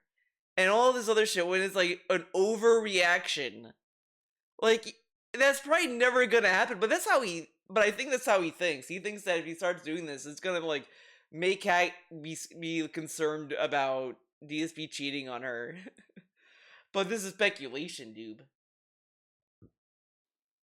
To a man who's married acting like this. It is. It's a reasonable reaction. I would expect that from her. If I were acting... He thinks that, like, in order for you to be like, yeah, I think Biken's the GOAT, you have to be single to think that. I mean, come on. You're telling me I have to be single to think Biken's the GOAT? Couldn't be me.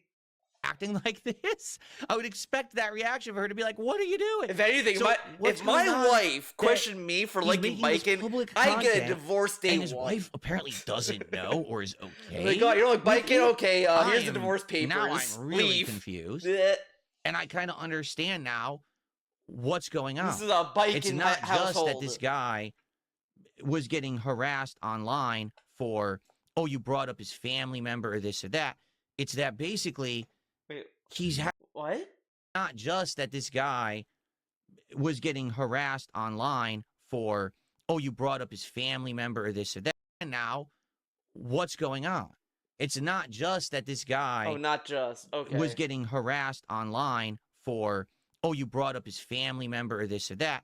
It's that basically he has this weird behavior that's going on and people are calling him out for it. And now what's going to happen is the conversation is going to turn towards his private life because they're going to say, what's going on in your private life that you're gushing about other female creators online to your audience? What is happening? You know, it is. That is, again, I told you guys. This is one way to for the quartering watching this thing just because of course I don't he's not like gonna speak for this. That's weird. Oh All my right, god! you know, Wait a second, I gotta hear this again. and I told you guys I wasn't gonna sweep for the quartering watching this thing just because I don't like Kino Casino. That's weird. Okay, I mean that's whatever, but it's weird that he's double like he's kind of. Oh my god! Like now, I don't know how to put it because he's kind of putting the thought in my head that he was gonna. I don't know how to describe it. Because he's like, see, I'm not gonna sweep for Jeremy just because I don't like Kino Casino. Like, why did he have to say that? I don't know. Whatever. Okay. All right, that you know, we got a lot of funny. I start talking about this and we get a lot of shout outs all at once, right? So Don't sound we've too got annoyed. I'm skipping that's shout outs. a meme. By the way. Hey, I'm not trolling. I'm just telling you. This is Wait, what? and says that's normal guy behavior, Phil. I think you need to touch grass before you become an SJW troll. I'm not my trolling. I'm just God. telling you. This is my factual. I feel reasonable. You guys tell me if I'm not being reasonable. The guy kind of did. Man, you know, it's funny. It's like a landmine. It's like a landmine of like nonsense because there are reasonable takes in the sea of nonsense, but then there's some that are like, okay, this is a. You don't need to look at it like this. Like, yeah, the way the quarterman is talking about Trillium is weird and like creepy. But I think just simply talking about, oh, I like this content creator and happens to be a woman, like that's not like a big deal. It's just the context of how he's doing it. But DSP like volunteers so much excess detail. I feel like it's a reasonable silly. observation, right? The guy is supposed to be happily married, right? He has his content is supposed to be this political culture war rage bait style of content. That's what he's famous for on the internet. That's what people come to him for every day. Come on and destroy Brie Larson. Make fun of this SJW. That's what they want. All of a sudden, he's making these kind of videos But about how this does he know particular this person. is a video? It is odd. It does strike me as odd I content. mean, whatever. I mean, this could be Did it part really of the get in touch stream with and you that became a privately? video. And obviously not that I would expect that. But so as long as you know, as you're on YouTube, I'll be keeping an eye out for you. Keep an eye on you. I What? did message you a few times, checking in on you, because we missed you and we were worried. Trillian would post sporadically, then disappear entirely in the upcoming months. This takes us back to Jeremy aggressively petitioning for more donations in late 2022. The absence of Trillium, or the multiple uploads a day with the addition of a new company, was stressing Jeremy. He was nearing. Yeah, because I mean, here's the thing. Like, why do you think that happened? And again, as a creator, Right. especially a creator who's polarizing and a creator who has a hater base, like he does and I do, you got to be careful about what you say and do on the internet. So, for example, if there were a particular YouTube channel right now that I actually loved, I would never tell you. Okay. Because I know the moment that I say, man, I've been watching these videos from this person who makes, video essays about this topic that means something to me, or I've Phil caught this found out, really like, a well video thought out, essay he well executed supported, video by on the YouTube. way. The moment that I said it, Like, not that it people are going to go matters. harass them nonstop. I Now, does that person deserve it?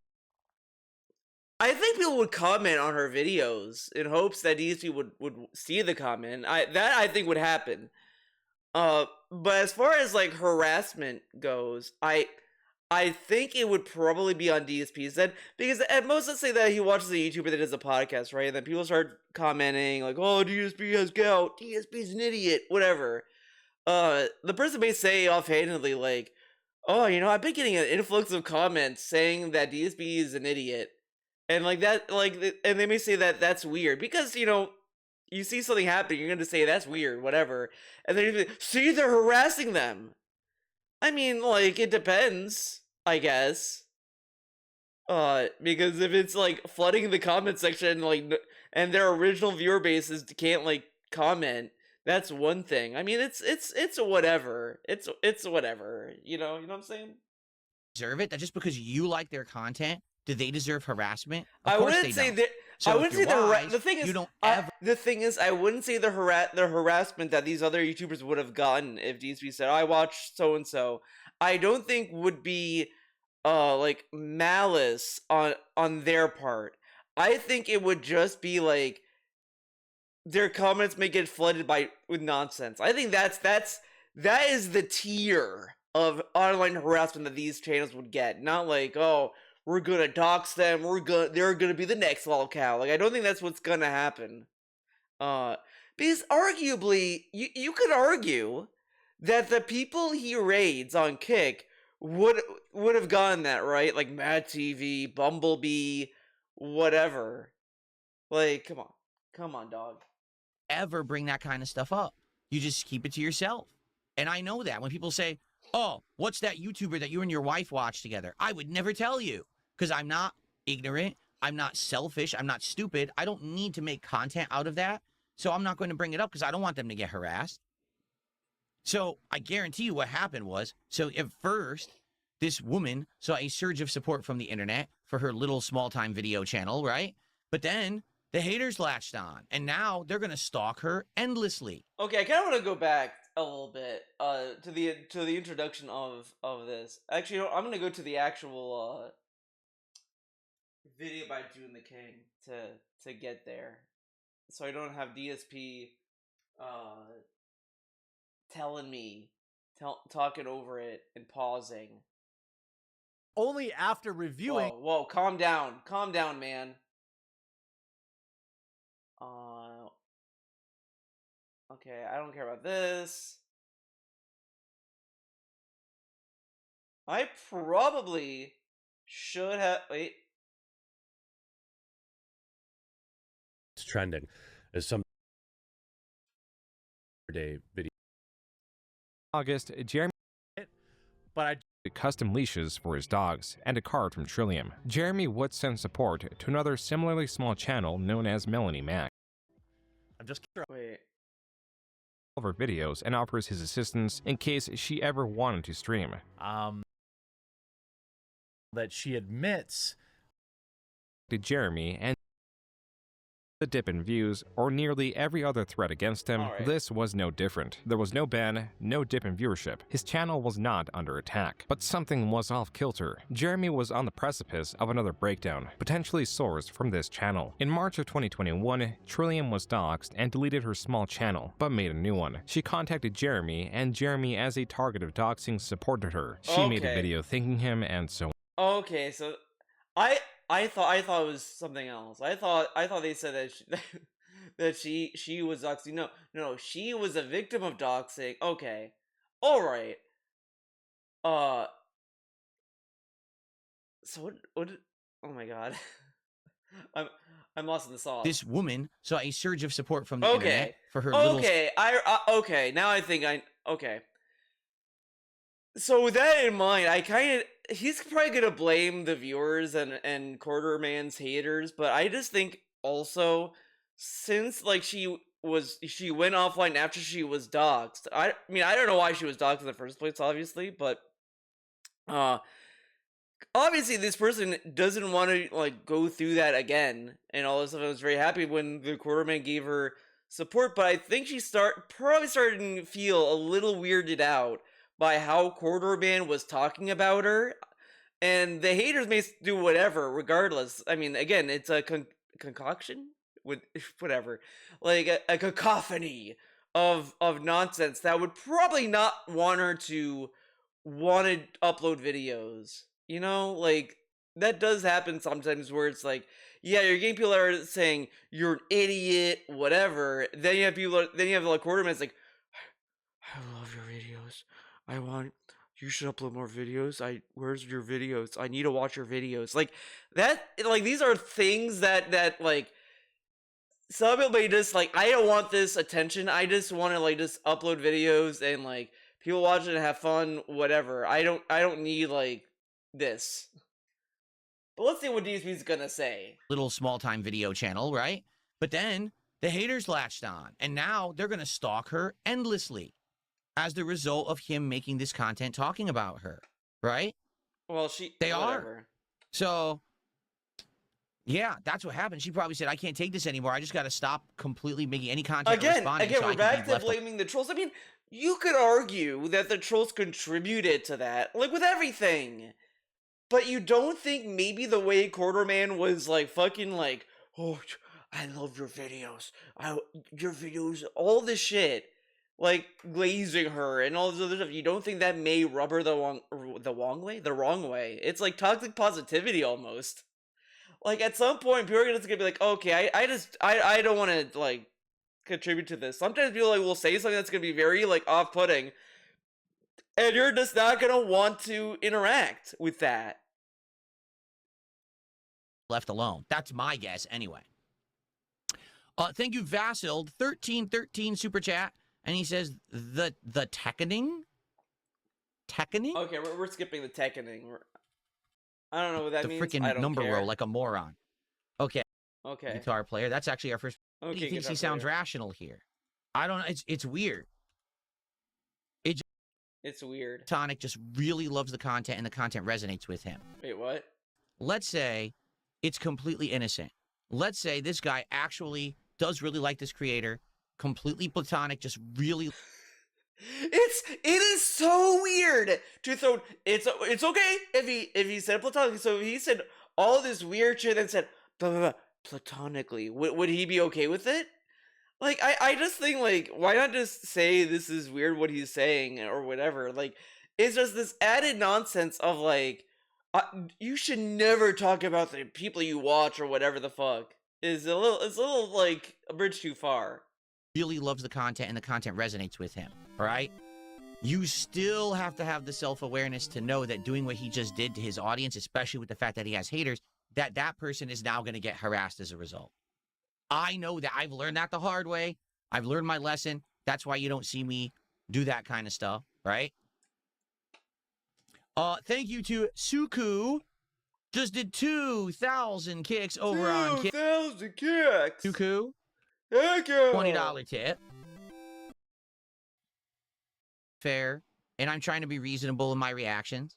What I would Okay. hope, and we don't know, because I don't know yet, this is the first time I'm learning about any of this, is that maybe this is just the first time that Jeremy has gone through this kind of stuff, right? What? Maybe this is his first time experience. Oh, I talked about someone on the internet. Now they got harassed as a result. Oh, shit, I shouldn't have done that, right? Maybe he'll learn. How would he not know that? I mean, he did go through that. Hello?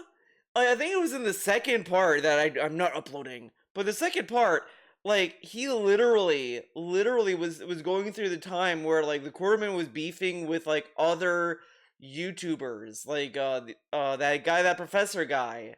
And all this other shit. Like, it was around the part where they were talking about the Nazi, there we have it, yikes, segment.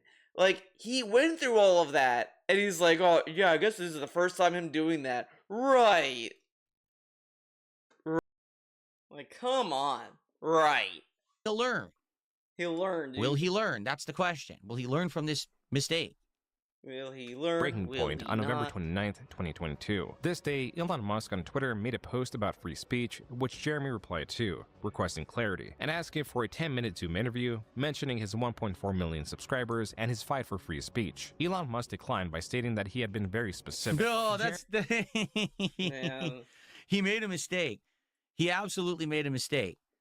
If he actually wanted to talk to Elon Musk, he never should have mentioned anything about his size or anything on the internet. I'm serious.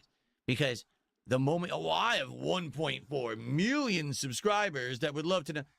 Elon Musk has way more than 1.4 million people talking about I him don't at think it any would given matter. time. He doesn't- I'm just gonna say this is gonna sound crazy. I don't think Elon Musk was gonna talk to Quarterman anyway. Like, the Quarterman could have said, hey Elon, I love you. Can you come on my show? And Elon would still say no. Like, I just don't think he's gonna do that, dude. Come on. doesn't care about your million subscribers. If you had said nothing, maybe he actually would have bit.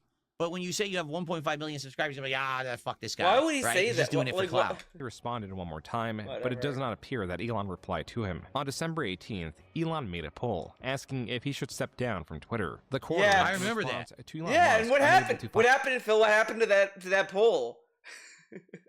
I love that. I always think about that poll randomly sometimes. Like, yeah, because it just shows that even people on that site do not want him to run that site. To find a suitable man, CEO for Twitter hilarious. stated, quote, Elon, I want to do it, and I can keep it alive. Not only that, grow it far beyond what it is now. I have a complex understanding of all tech, what Twitter needs, and what creators need. I also have a dozen years running a marketing agency that represented Fortune 500 companies. He campaigned to try to take over Twitter for Elon Musk? Oh my god. For real? No, he... Take over. Look what he said.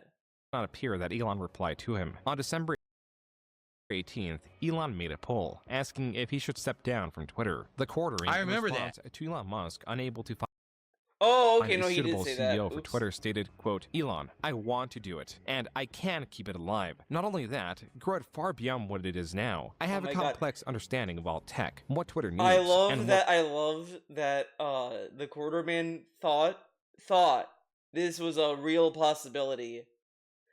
And even now, like, who's the head of Twitter now? Because it went from him to some woman, she left, and now who knows? Like, I don't think we ever got a name for the new person that's running the website. It's run by a skeleton crew, dude. It's run by Grok. Grok is running the site. and what creators need. I also have a dozen years running a marketing agency that represented Fortune 500 companies. He campaigned to try to take over Twitter This isn't for really Elon much Musk? of a campaign. This is just him saying, "I want to do it." Like, he's like, For real? whatever. Because a lot of people probably thought And he did it that in a Elon public cares. forum? Yeah, but he probably thinks Elon cares Aw, about man. that. Oh man. Laugh out loud at this, I am 100% certain I could at the very least help immensely with prioritizing product rollouts You that know, will part of me maximize. want There was like, one time oh my ever in my God. history, Imagine. all right, that I did something like that. It was when they were going to take away the Gutex. No, this is a dumb thing he's comparing it to. I mean, he did do that, sure, but he did also try to get in with G4 TV. I think that would have been a better example because it's G4 TV. That I mean, G4 is so funny. It's so funny. I always think about this because it came back and I knew immediately when they announced it. I was like, yeah, this is gonna die within like a year. Like, it ain't gonna last at all. Like, a lot of these like networks that were born from TV, they never transition to online creation in any good way. It ends badly all the time because they just don't understand the landscape. Like, it's just never good. It's never good. Like come on. And I knew it was not gonna last, and then lo and behold, it died with like I want to say less than a month. But I feel that's too crazy. But I know it did not last a year. I know that for a fact. It did not last longer than a year. No. But it would have been funnier if DSP brought that up. But he never did. Emote on Twitch. They were going to remove it because they said that now he's become a polarizing figure and they didn't want him to be associated What with the was he platform polarized anymore. about? In reality, it's because Gutex is very conservative and right-wing and it said like conspiracy theory, right-wing things. Okay. And Twitch is very left-wing, very left-leaning. They're like, oh, we don't want this guy associated with our site anymore. Yeah, let's And not I think made about what it he was said. a joke. It wasn't meant to be serious, but I was like posting up on social media, you should remove his face with mine. You should put my face with like, oh, or even the O face from my incident or something. Oh you my should God, do dude, that. But the thing is, he didn't understand that face to begin with.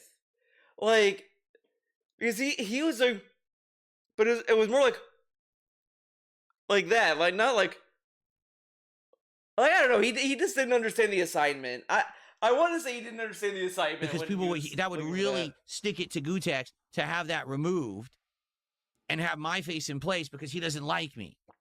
That was a joke. I guess some people probably did think it was legit. I didn't care about it. It was a joke. All right. Yeah, I knew But it was a joke.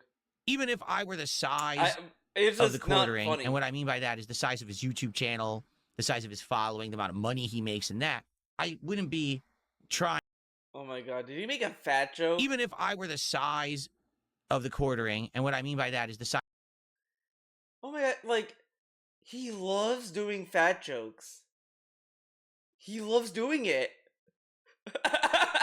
He loves doing it because this is a joke. You know he'd say this if he was watching a Wings documentary.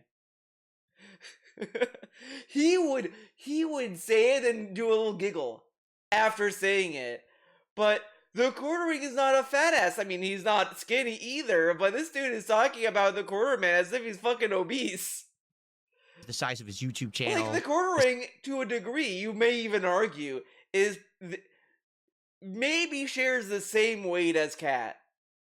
Size of his Well, following, whatever, the amount of money okay. he makes, and that, I wouldn't be trying to publicly basically say, oh, I want to take over Twitter for you, Elon. Please let me run Twitter for you. Let me run Twitter. I don't think that's a very good idea. Growth in the shortest time frame, How do you know and it's not I a would good be idea? happy What if to it's- do what it if for it is a free. good Unquote. idea? 4 hours later, Jeremy warned that the culture war is coming down to the next 12 hours. Quote, I am going to sacrifice everything tomorrow and try to implore people to vote no on his Oh poll. my Unquote. God, Jeremy, this is- 3 minutes later, blamed this is leftist so for voting yes. cringe. Then 9 minutes later, tagged 11 different influential friends. I'm sorry. Like, this is the cringiest, like, man, it's like if like the quartering and Elon are like in a company to outcringe themselves almost. Like it, but at this point they're in two different leagues at this point. I mean, like one is cringing with the president, the other one is the quartering. friends. Then again, 3 and 9 Oh minutes my later, begged God. Elon to extend his poll, stating that he is even leaving his bed This to is, make a like, video. Jeremy This continued is to shit. Like tweet. if DSP did this, I would say he's going Chris Chan mode. Like, this is something Chris Chan would do.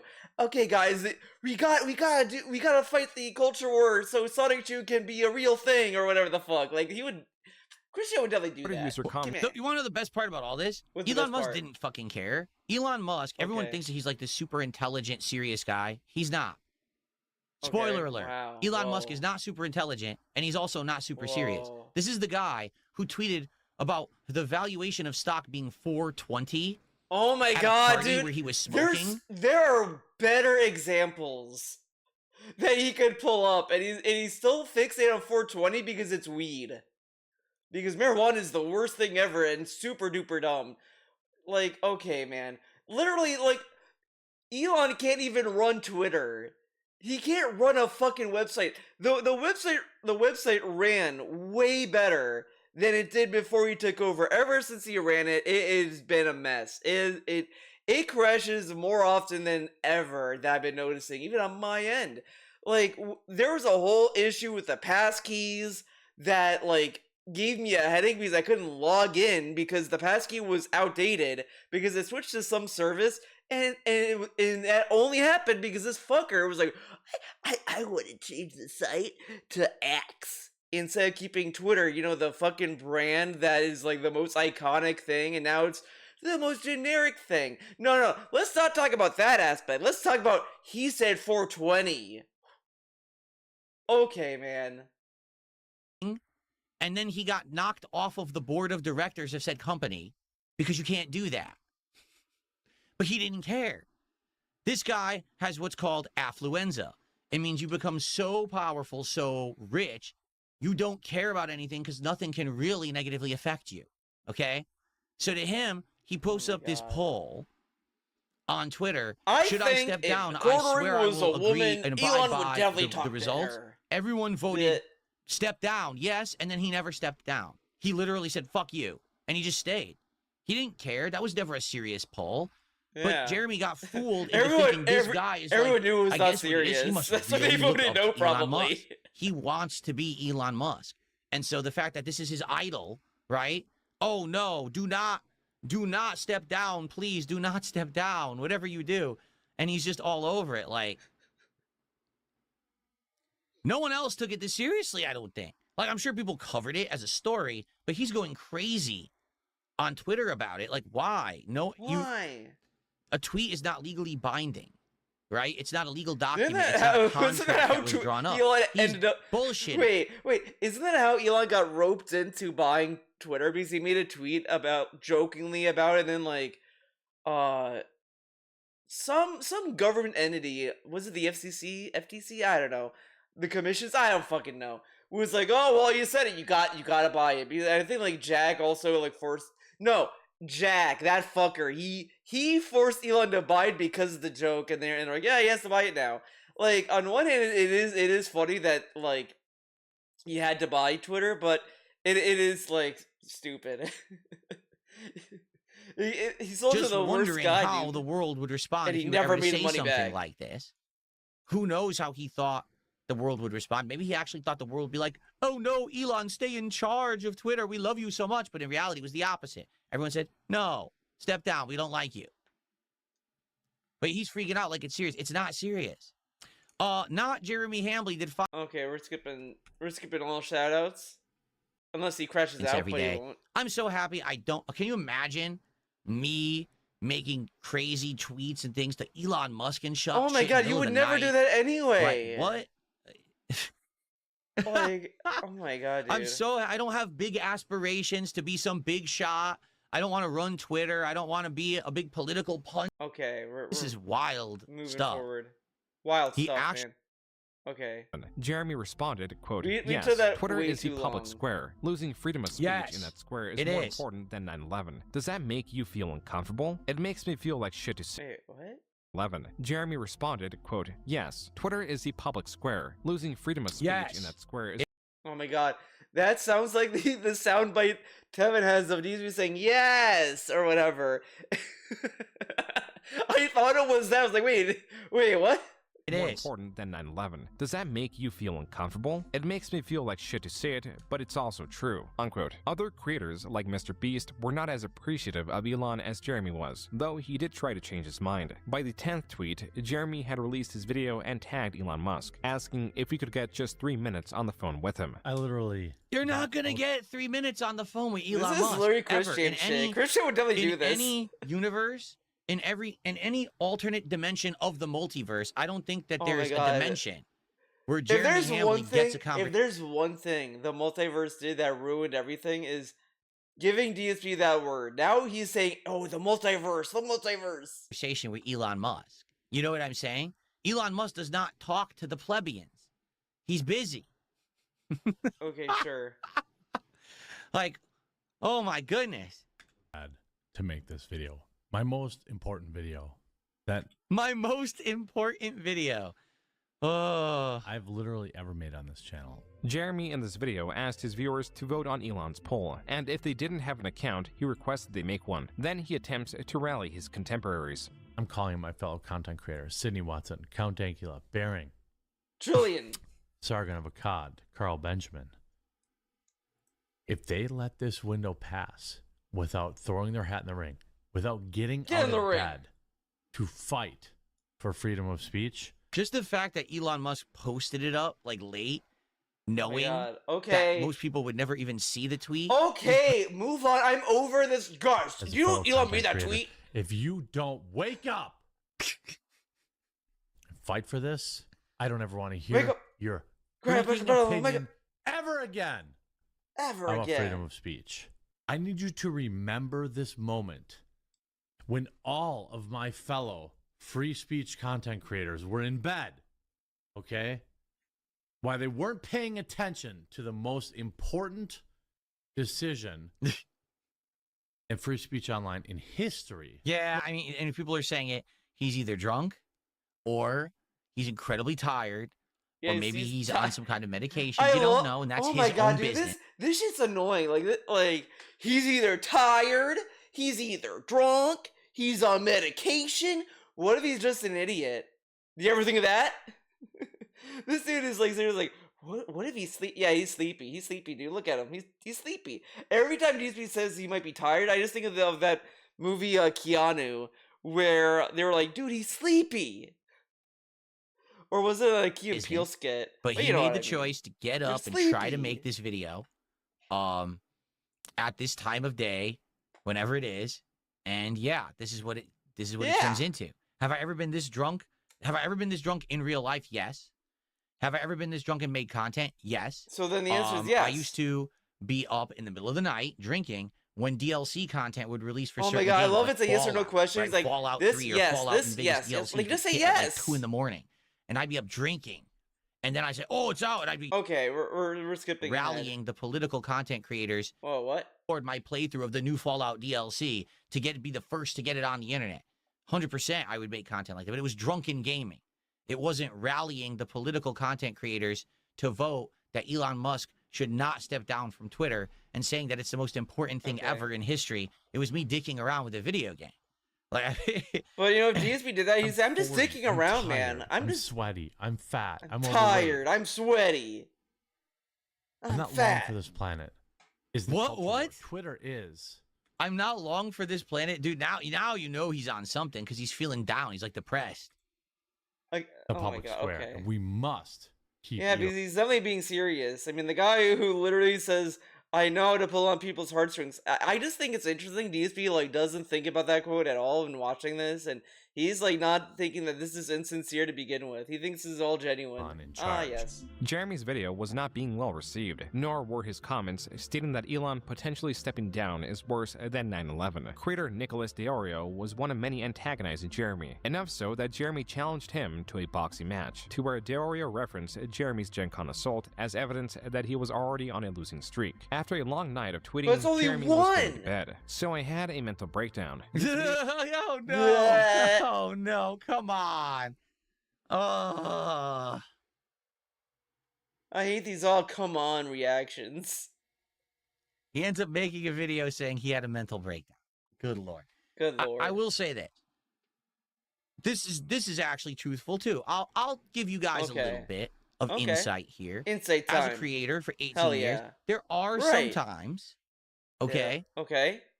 All it right. could be middle of the Okay. night. I'm asleep and I have an Whoa. idea, and it riles me out of my sleep. I'm like, whoa, what a good Oh my idea! god. That's interesting. Or I have a thought. There's been some times, honestly, when I was drinking and something hit me in the moment. I'm like, that's something that I should talk about on a stream, Like or the I could interview. make a podcast about, or I could do content on. All right. However, there's one rule that you must follow when this occurs. You write it down and you go back to sleep. Yeah, no an one. idea that you have, the odd hours of the night, idea that you I love you saying this as if it's like new information. Everyone said this one way or another. Oh, when I'm writing a story, I keep my notebook in like next to my bed. So if I have a dream about something, I write it down. Or just straight up, like if you have a dream, you'll write down the dream.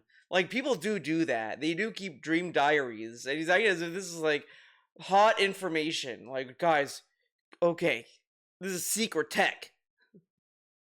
that you Big have when brain you're shit. inebriated may sound really good at the time, but if you follow through with it at that time, you may find once that spur of the moment inspiration is gone, it wasn't such a good idea after all. All right? That's all I'm going to say. I've been there. Well, All you write right, something I down have. and then I've you had, read you it, know, and it's wow, like what a great the idea, best. Ralph. It's And then I wake like up the next morning, I based. read it back. No, that'll never work. Or maybe that'll work with a few tweaks. There's no way So- that's going to work right so then now. You know there's what I'm some saying? things that work. 9 times out of 10, Oh, okay. We got shit. that idea is a bad this idea. idea. There are some times, I'll be honest, there's been a couple things that kind of hit me out of nowhere. I'm in bed, I'm asleep, I'm drinking, I'm relaxing. Oh, I got an idea. And as long as I write it down, I check it out later. Sometimes it works out. Sometimes what? it absolutely works out, 100%. Will he give us an But example? Usually not. Oh no example. So in this case, that was a big bad choice that he made right there. Posted December 21st. Jeremy explains the tweets were the results of stress from his coffee company, from startling dishes not working, from helping other creators, and coping with alcohol. Jeremy again expresses his desire to achieve an acceptable work-life balance. It's crazy when like things are going good on YouTube and like you're just uploading videos and everyone's a banger and everything's going good and you're earning good money and you know the channel is adding all these new subscribers, which I'm very thankful for. But it's addicting. And I have clearly an addictive personality, so... Jeremy will not begin 2023 strong because he was banned on Twitter for sharing a photo of Eliza Blue, a photo that could be found in a music video. This ban was reversed, but not before he alluded to her connections with Tim Pool, and how little he was doing to support him. I posted a a publicly available screenshot for a video that is still currently live on YouTube. of Okay. a particular public figure who is currently known as Eliza Blue, but has been known under at least 4 other names that I know of, none of which are her birth name, where her dad is a Republican politician. A lot of Republican content creators, and I don't like I don't like bullying people or trying to guilt people into support, but there have been a lot of people very curiously quiet, people that platformed this woman for clicks on their podcasts or their What? YouTube videos. The dispute between Tim and Jeremy was worse than he was letting on, going as far to tweet that there was no drama between them, but there are disagreements. By February 4th, Tim had blocked Jeremy on Twitter, a decision partly made due to Jeremy messaging him about Eliza Blue. We booked him twice. He canceled on us twice. The second time he canceled on us at the exact last minute, and Oh we my God, didn't dude, know. I hate- We had to find someone I else. hate this Fortunately, guy's Matt voice Strickland so on, and he was much. I great. can't I'll let everybody who's a member know why I blocked take him seriously. because he sent me a message at 2 a.m, which came off man. as a veiled threat. I will try and quote it But verbatim. what I'm he no said. better. My voice ain't I ain't know the best our either. audiences want a war, but I don't. Please tell me your guy But is it is taking better than her to DSP's task. voice, so It was not soon it all after that balances Jeremy out. had another episode. Bruh, you have done it drunk live many times. Oh, you have done it drunk live many times. Oh, of course. I've done plenty of drunk live streams, just not right now. This episode did involve alcohol, but it was different from the rest because it was in the window of a 4-hour live stream where Jeremy would get more and more intoxicated, culminating in guests joining him at peak intoxication. Oh If no. Anna or Brittany, they Oh, both have no. my cell phone number. So if they want to come on, I'll send them the link. Ugh. I must have a female. Ugh. Wait, let me get. I just I must have a female. it's a pattern of him. He even admits he's Oh drinking. my God, he's doing these. it is so annoying. He watches. It's a pattern. It's a pattern now. Like he's a fucking detective. Like this dude loves acting as the straight man all the time when he watches these, and it's like not entertaining. It's just cartoon levels. These It's a streams. pattern. I mean, it's obvious he's doing it. It's a public drinking stream, right? Oh, right. Yeah. Okay. Oh. So you know this. I don't know what's going to happen here. I swear, I've done no research on this guy. Right. I don't know what's about to happen. It sounds like Yeah. something big is about to happen. Something big is gonna happen, All guys. right, without spoiling everyone, Trump is gonna is come something in on the big phone about to happen? and say, "Jeremy." I'm just curious because it seems like they're building up that something big is about to happen. I'm gonna put you in a new department. No, you don't know. All right, Spoons doesn't know, and no one really Department of knows. Twitch. All right, I we'll don't know. continue. Let's see what happens. Oh boy, for me, I'm drinking. I'm gonna drive my truck off the road in truck sim. Right, that's what's gonna happen. Or I'm gonna fail for the millionth time trying to play Mega Man. Hilarious, man! What a funny bit. Some boobs on Hilarious. there. Allie. All right, I'll get you in here, Allie. Allie Drummond, okay? I'm going to require a cam on for her. There's thousands of people in this chat have never seen me without a hat on. I'm not drunk at all, I'm that age. Ready? What?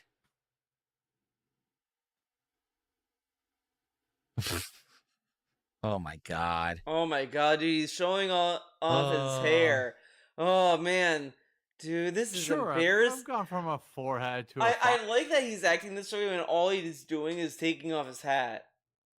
It's like, oh my God, he's taking off his hat. Oh, and like he's acting as if like Quarterman is like, okay, guys, I'll take my clothes off, and then but that's not what he's doing. He's just taking his hat off.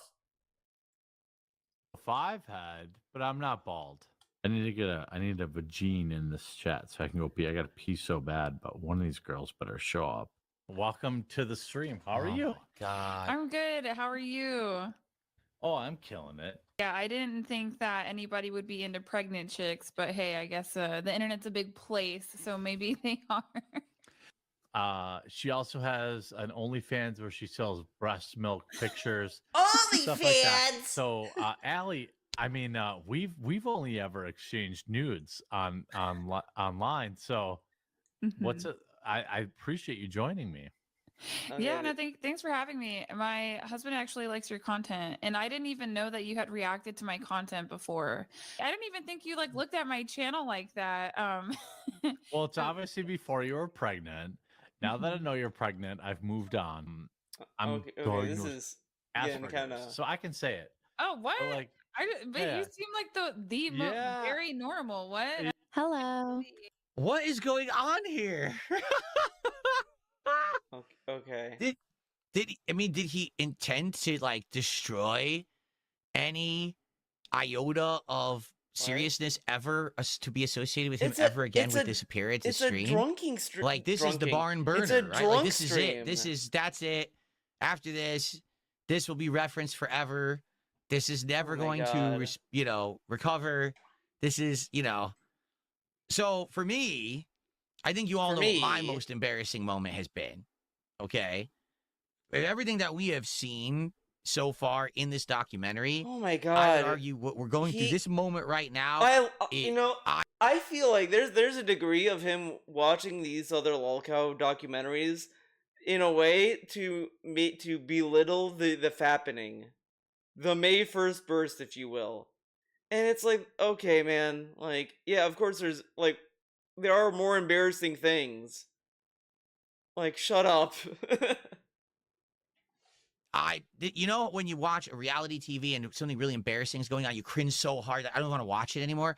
I'm actually at that point right now in the documentary where it's actually going to be hard because the truth is, if I'm watching a show and I get to that point, I turn it off. I can't stand it. Like, no, it's that secondhand embarrassment is so strong. Okay. That secondhand just, oh God, I can't take it anymore. I step away. I This don't is watch a the rest. little, I'm serious. I can't take it. But I think since we're doing the react, I guess I have to do it. But Okay, yes, man, do it, guys. Guitar Player did a $5 super chat. He says, when is he going to realize alcohol and streaming don't mix for him? I mean, I guess never, because it's not even just alcohol and streaming, just alcohol and like technology, because he's on Twitter, tweeting about the most important thing he's ever done in his life is this video about Elon Musk quitting Twitter. And then he goes ahead and he jumps on a stream drunk. You know what I mean? You know what I'm saying? At this point, like, I can't. This is it, right? We're about to see the most embarrassing moment. Okay, I'm gonna have to prepare myself because I hate this. It pains me to see these moments. I prefer never to know about them. Okay. Ahem.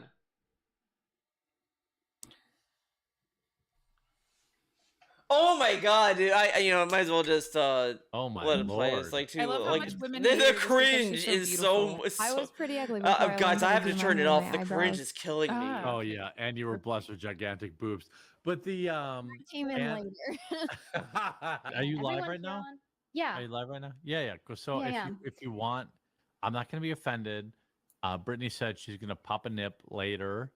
Maybe when I say later, we don't really know when that means. Astro Boy says, Jeremy's not for the night. You're hurting Why your do we have to brand. hear that? My brand is what I am. Oh Jeremy my deleted God. the stream, and the following months he made his first video of the year claiming YouTube was targeting his channel, deeming the survival of his channel and others were important to fight the culture war. The last section of this video is dedicated to persuading viewers to join his mailing list or join his locals page, where he states financial support is optional. To add to Jeremy's list of projects and responsibilities that include So, I mean, we just turboed through, so we didn't get to see the content of the stream. Maybe it was so bad because Oh he my deleted God. it. Maybe it's so bad it can't even be included in the documentary. No, it just Right? wasn't like important enough. I guess. Oh my God, dude! I It don't was know what just all happened. look. He's being drunk and I saying legit dumb don't shit. even know what happened. Does it? All right. What I guess was he it's expecting that to bad. happen? I guess. Oh my God, That he's we're not making gonna know. it I guess I'm not bad. gonna know because I'm certainly not gonna seek it out after the fact. Like, dude, he showed it just to say, "Oh, he did a drunk stream. Look how drunk he is." Like that. That was the point.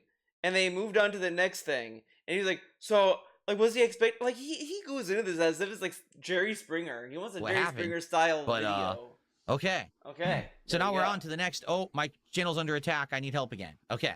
Coffee, Okay. his main channel, his Rumble live streams, his constant advertising that has him tweeting on average 20 times a day was now the Publica, his magnum opus, a news website like magnum Exclusively opus. Games that was meant to deliver more neutral and honest stories, co-founded by Sydney Watson, someone who Jeremy also had a podcast with. Jeremy and the rest of his audience will later find out Sydney did not have a high opinion of him. This clip could possibly explain why. Have you ever peed in a trough where You there's can- like dongs on the left of you and to the right. You can Bro, see them both. you and don't you're have to peeing look in an at them. open river. You don't have to look at them. It's You not have like to look. It's a respect thing. I guess I can only speak of, to my experience. If there's a my guy God. who is like What the supremely fuck? hung, you would like rib him about it. Mm-hmm. You know what I mean? Versus like Oh be man. jealous. Most of our Moving to- conversations are you saying, "Man, I really want to put a bunch of work into things," and I'm like, "Sid, whore yourself out." sometimes Yeah. you even just text me tits. Maybe this is something that guys and girls can come together on. Yeah. So when I know, like, let's say I go to like a fair, a festival, or something like that, right? Mm. I take Imodium before I go. What's that? It's like for diarrhea. So it like Oh, you do not, dude. What is happening? This is I devolving. do from that. This is not the information that I need. It's called the life hack, Sydney. Okay, it's It just confirms for me that men are revolting. The importance of the success of the Publica to Jeremy was the same By as the his way, coffee. DSP is He saying this, but there's a clip. I think like the next stream after this, like the next stream of the following day or whatever the fuck. This dude, like it's fucking nasty. This dude, like someone asked him about something about like his fucking shit. And he was like, "Oh yeah, if it comes out weird, I look at it." It's like, why? It really is like he needs to be sat through this, and then like some of the bad things rubbed off on him. It's like, why would you say that after like being like listening to this? I'm like, oh my god, he should be saying this. He chased it as an out to increase his income while lessening the time he worked on YouTube, as any dip in revenue would increase stress. That My brain is so addled at what's happening Addled? that I can't like June is talking and I can't even understand what he's saying because we just saw two pieces of content that this guy put out 2 pieces of content that are so ridiculous, embarrassing, These are misconduct, statements. just rude nonsense. rude nonsense. Oh, And I yes. can't. He just moved on. Like June just moved right on to the next topic. No, wait. We're not going to comment on that. We're not going to say anything about what just happened. We're going to. Well, he's not trying to comment. I mean, on I guess that. you It's could a just let it speak for documentary. itself, right? But I mean, Like, you can react. we're seeing to a it. distinct pattern of behavior now at this point. Pattern. It's a pattern. Okay, detective side, Phil. Oh, dude, we're I might seeing need a pattern. break. I don't know. I'm seeing a feeling hot. pattern. I got my air conditioner on max. I'm feeling Oh, hot he's watching getting this shit. he's getting hot. Oh my god. There's multiple reasons why that might be happening, and I don't think these are gonna Oh like my the answer. god, man. Oh, okay. Okay. Okay. No, confirm or deny if I look at other dongs in public restrooms. Fuck to you. Yeah. He was always like, no. Oh my god. Okay, how long do we stay on this? God For damn. someone who's running serious business online, Okay, we've hey, heard this is hurting your serious brand. business I online. agree. I 100% agree. It is in her. It's so funny. He's only critical of the quarterman when he's literally talking about dumb shit like dicks and poop and diarrhea. But when it's like actual grifting that he's doing, he's like, so he's working really hard. It kind of tells you what DSP values in people. This is hurting his brand. This is now going to make people embarrassed to watch his content and take it seriously.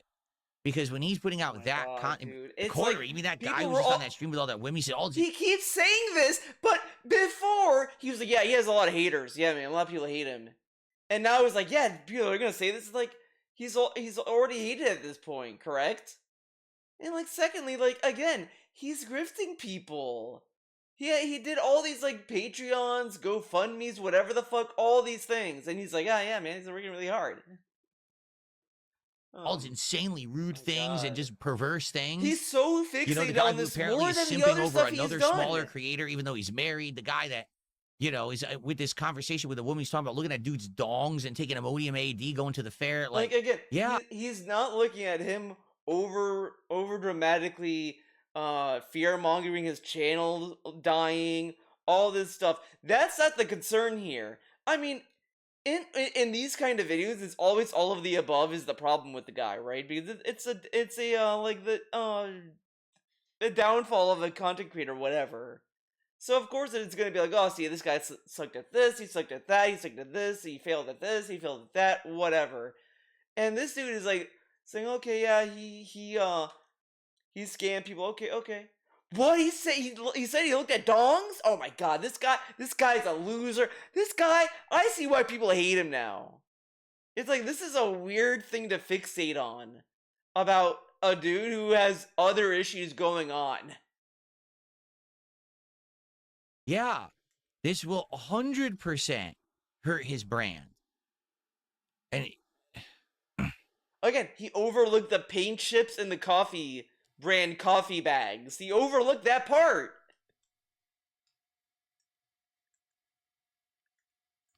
all right, let's continue.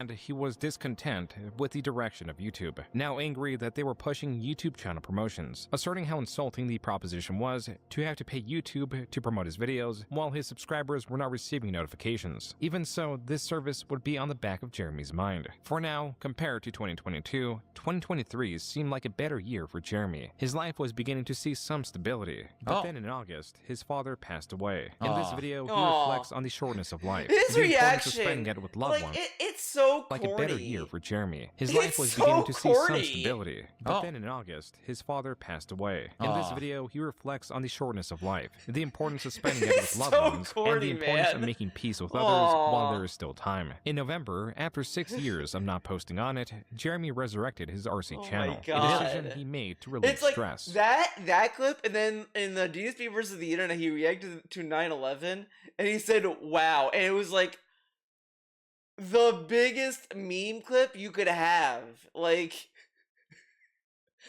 this dude, like this, the most unintentional meme generator you could get, and he doesn't capitalize on that. He capitalized on the corny memes that are annoying and are torturous, like the fucking flexing. But when it's something like this, it's like it doesn't like occur to him.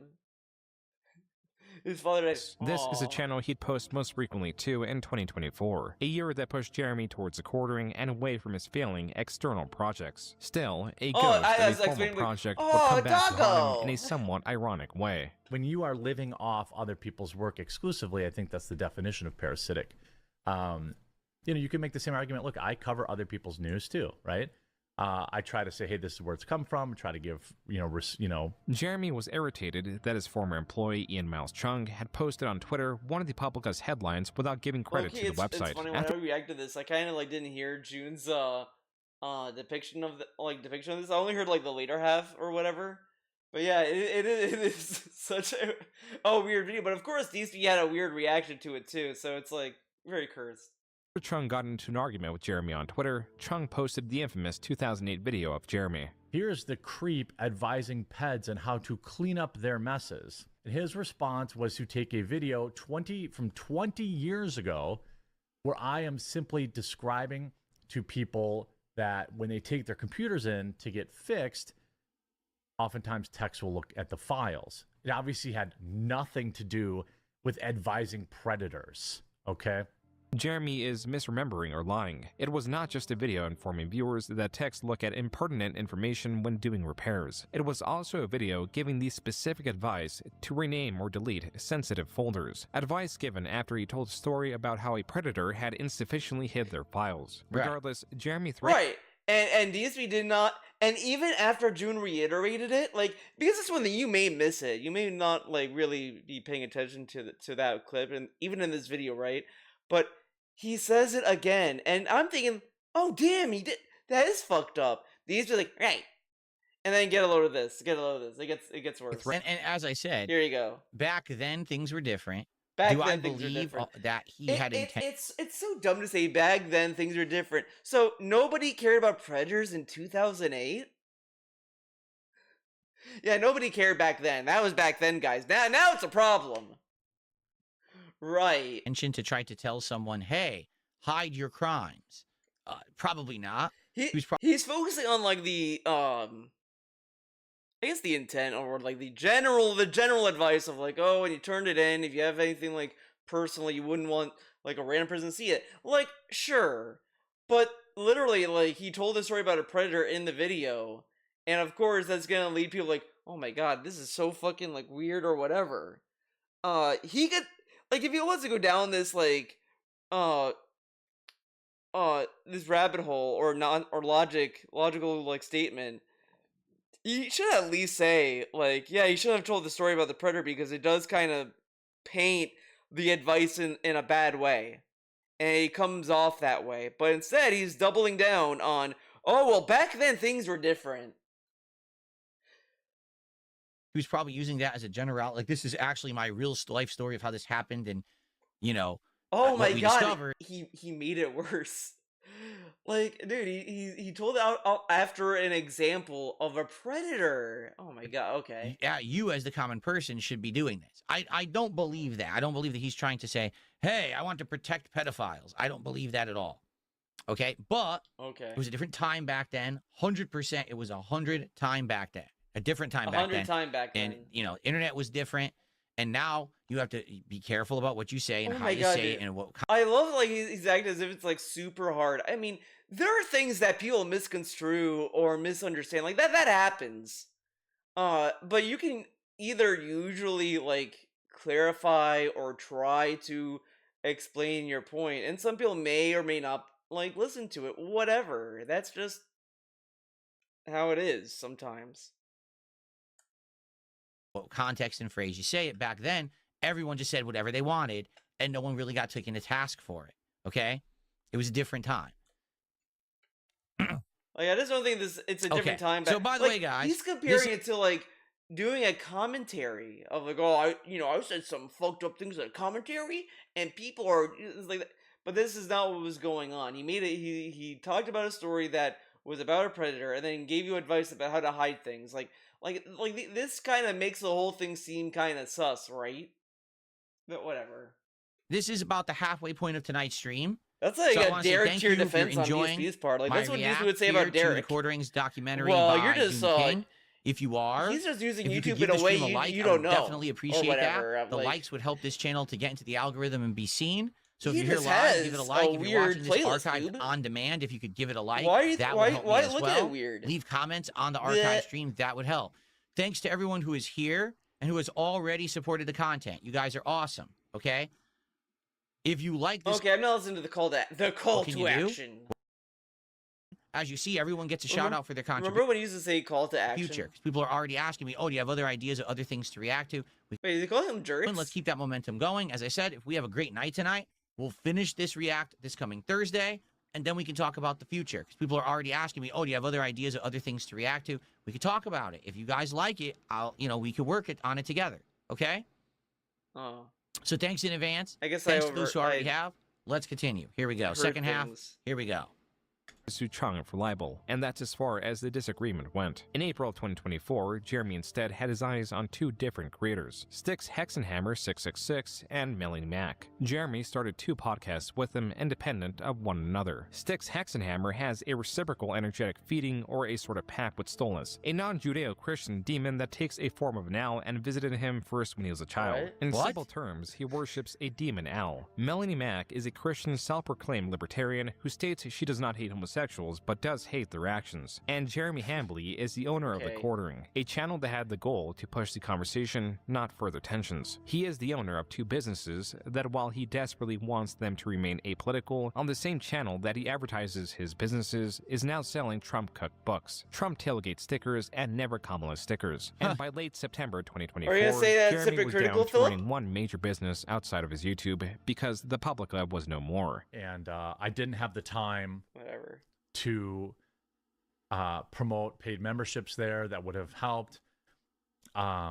Sponsors really aren't out there for a news site that dunks on trans weirdos and Indian people and stuff like that. There just wasn't anything out there. So I guess I didn't get any mysterious billionaire donors either. Jeremy appeared to have remained cordial with his former employees, but not Sydney Watson, his former business partner. Are the Quartering and Sydney Watson not cool no more? No, 100% not cool with Sydney Watson. She talked massive amounts of shit about me in Massive these shit. feminist DM groups. And one day I'll expose it all.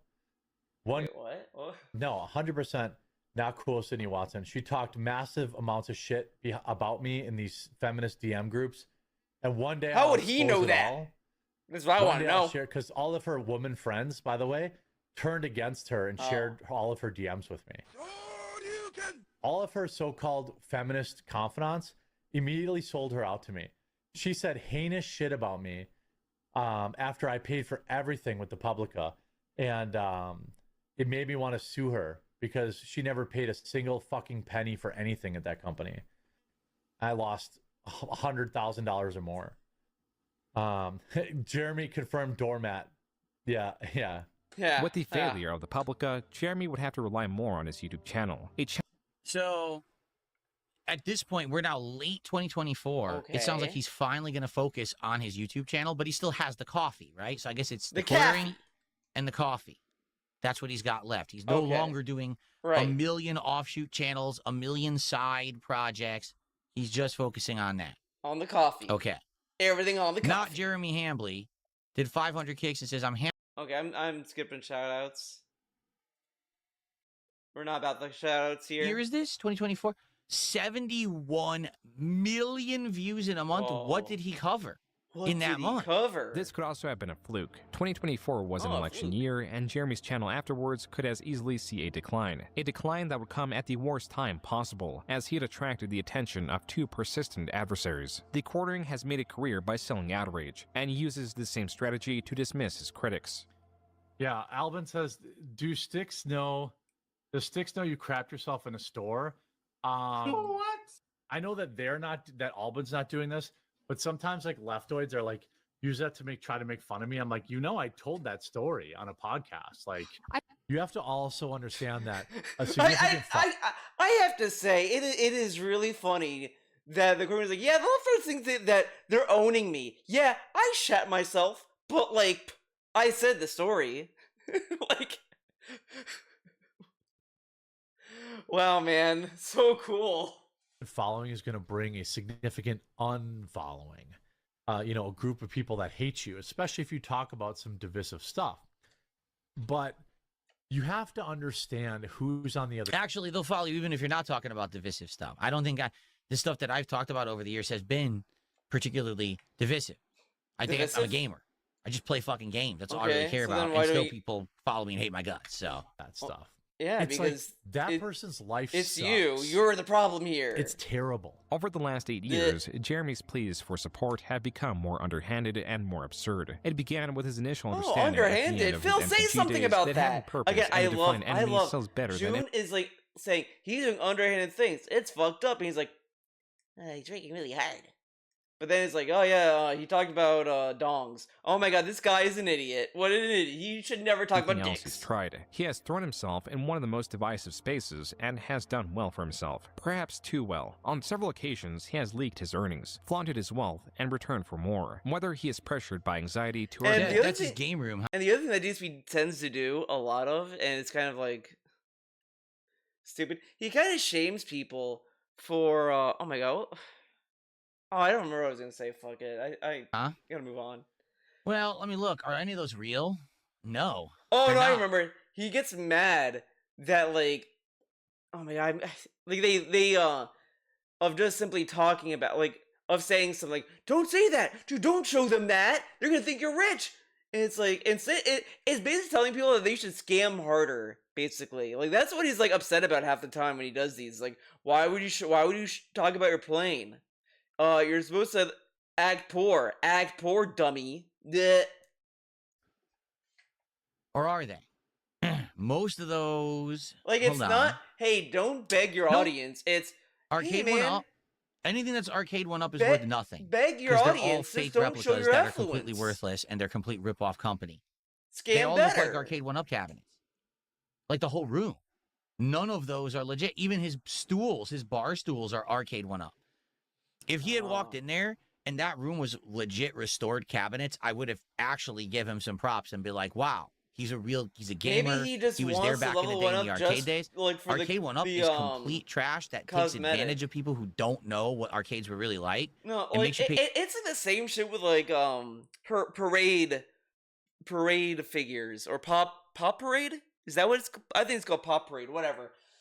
These are like affordable figures. They're like $40, $50, whatever. Like these are for people who want to collect figures, but they don't want to like have like obscene investments into them or pay like hundreds of dollars, 70s of dollars, whatever into it. So you buy Pop Up Parade because it's like cheaper and you get a figure of like a character you like or whatever. Like that's what like I feel what a one up arcade is. It's not for people who are serious about arcades. I think it's for people who just want the novelty that's like affordable because an arcade, I'm assuming, is not cheap, dude. You should pay top dollar for garbage. So Top tier garbage. every one of those cabinets, I'm not kidding, has massive input delay. The games cannot be played competitively or in any serious manner because it's basically just an emulated version running on a laggy monitor. The controls aren't good. I know because I played on 2 different arcade one-up cabinets. It was NFL Blitz and okay. I'm not listening to. I'm not listening to this. 100% is a arcade just, one-up, arcade one. These are shitting on for having it. Has It's constantly like, advertised okay, man, his cool. financial support platforms. It's Businesses, guys. It's like if Rocco from Mega 64 looked at someone else's figure up, he's like, "Oh, that's not NECA. That's not SH Figure Arts. This is stupid." ventures even employ salaries as necessities to fight the quote-unquote culture war. As this pattern has become noticeable, the reality of the wealth he has The only accumulated figures I and will the shame reality is that he's always nearing financial ruination does not the bode knockoff well. androids. This is why 2025 would Oh be my the god, worst year pop for him. figure, It would be the figure year. pop, Now, what's whatever. crazy That is, shit wow, sucks. we're only 2/3 through the documentary, and we're hitting 2025. Funko Pop, that's it. The rest Funko of this Pop. documentary Fuck is Funko Pop. 2025, and the first That's few months of garbage. 2026. So this is going to go heavy into the current drama. Then, damn. Damn. That his views, apart from when he started his Damn. channel, would be the worst they've ever been. His earnings, while still likely in the tens of thousands per month, will not be going up, incentivizing Jeremy to petition for more money and further fictionalize his opposition that is infinitely powerful. We are not a dropship outlet. We're a real coffee company.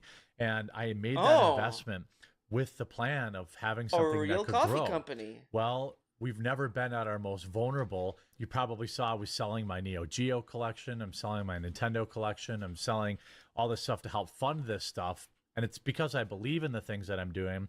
But now we hit a roadblock that I need to try and reach out and give you an understanding of why I could use some help. I can't confirm this for sure. The only thing that we were reliant on anyone else for was some of the boxes for our K-Cups and some of the procedures He around does that. have K-Cups, Phil. apparently You that buy the person- coffee now. I don't know this for sure, but I suspect it. Saw my YouTube channel and didn't like my politics. And while we have a 20,000 K-Cup order, basically decided to tell us, to pound sand, or I don't know what's going on. We haven't heard anything back. The title of this video is Woke Leftist It Just Screwed Me Over and All My Staff. Jeremy says he is selling his Neo Geo and Nintendo collection. These are retro gaming consoles and games that Jeremy has a large collection why of. are you As for the confused, core of the DSP? video, according to Jeremy, he only assumes the order was cancelled because of his politics. Furthermore, he bought an $80,000 machine to make coffee K-Cups and allegedly took out an $80,000 loan through his credit card to pay for it. That is not even the extent of his debt. I've got $300,000 Why is he almost confused floating about right now this? in debt. I'm just being dead serious. Some of the comments on this video read, quote, imagine being financially irresponsible as this and blaming leftists for your own incompetence. Couldn't have happened to a better person. Can't take any responsibility and got ruined in a free market doing what 10,000 other YouTubers have done. Yeah, and this is the problem is Okay. when you have This is the problem.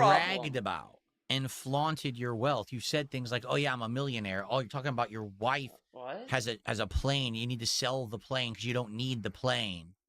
And you're showing off your arcade room and you're doing Oh all my this God, stuff. dude. They're talking about is like spending. You have to be careful because what happens when it all gets taken away from you? What happens when the rug gets pulled out from under you?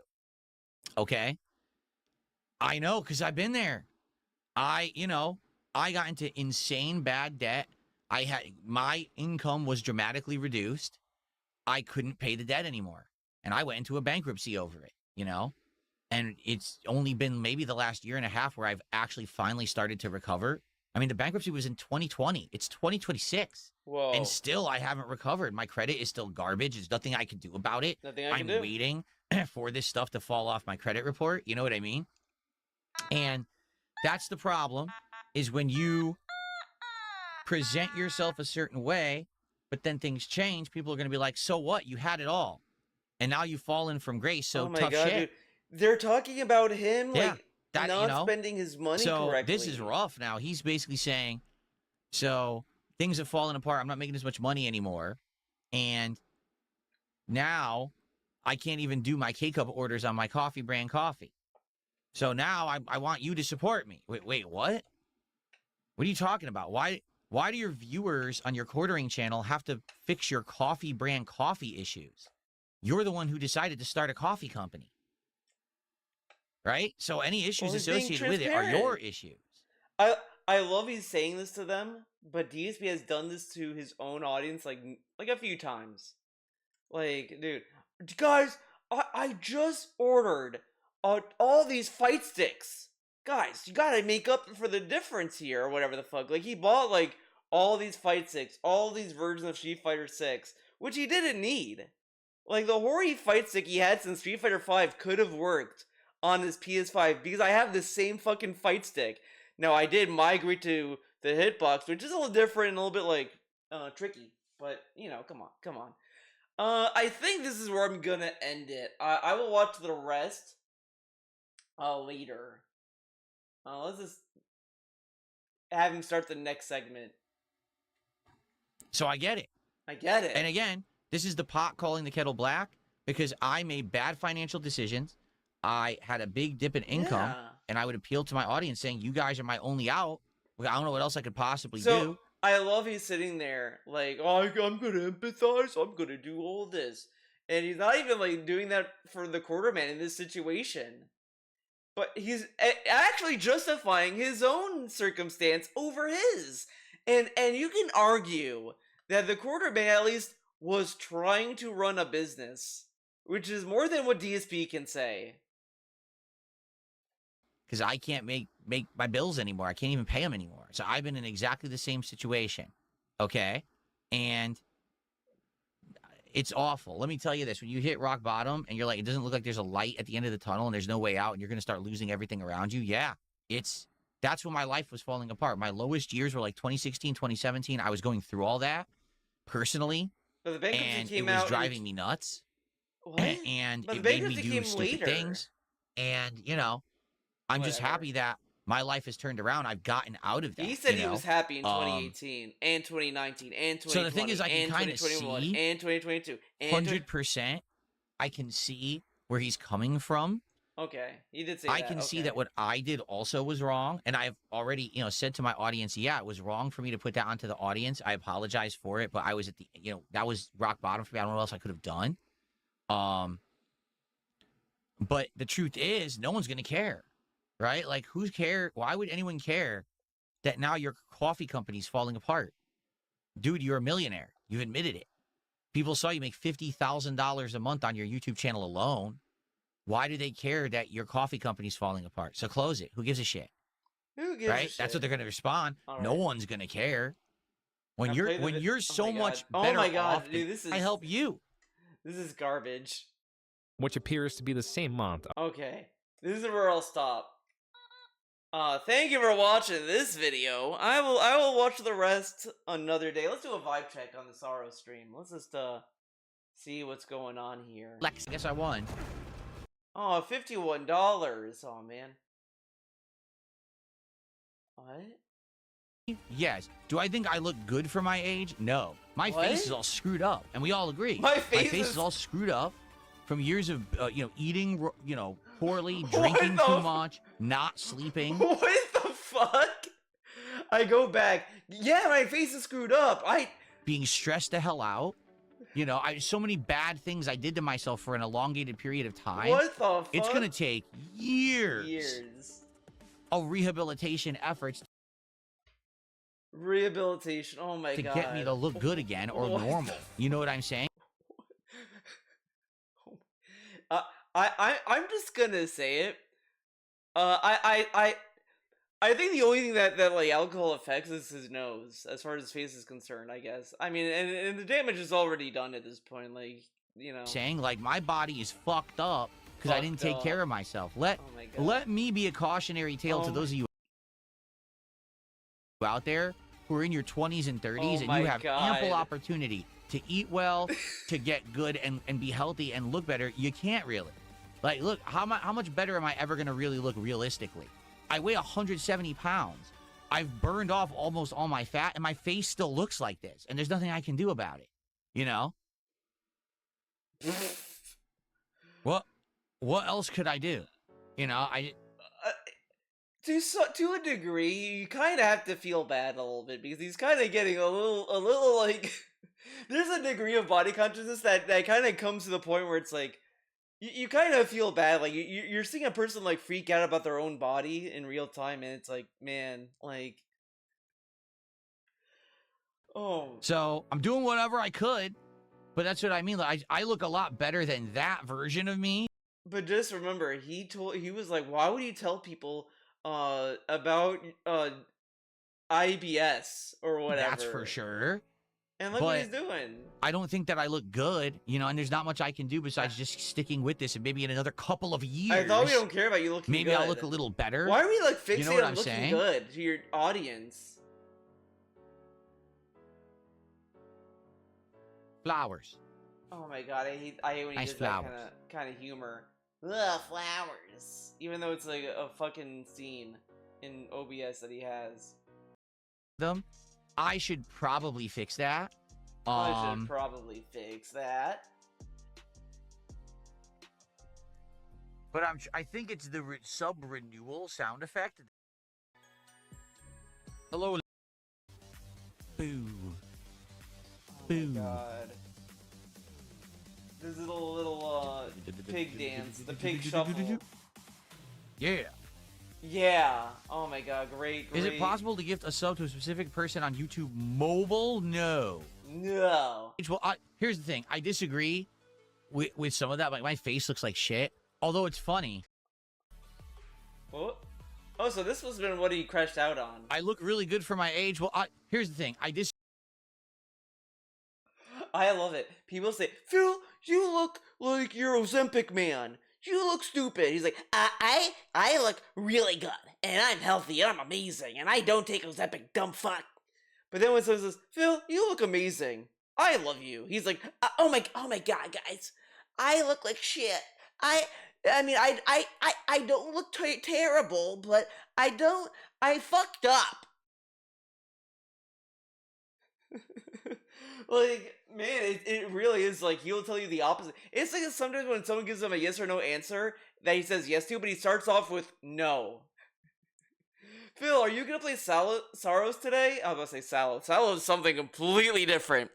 No, I am gonna play today. But whatever. Okay, that is it for this video. See you in the next one. Oh, actually, you know what? Did you go to that menu that Tevin was talking about? I don't have this menu in my game. I don't know why I don't have it. I tried looking for it. I'm just that good at the game. Please remember, as special. If you dead on as special. You're to engage. Okay. Do you like? All right. Really long. Go to menus. Here we go. Okay, I don't know. I don't know if he has a thing. I'm not gonna look for it. That is it for reals on this video. See you in the next one.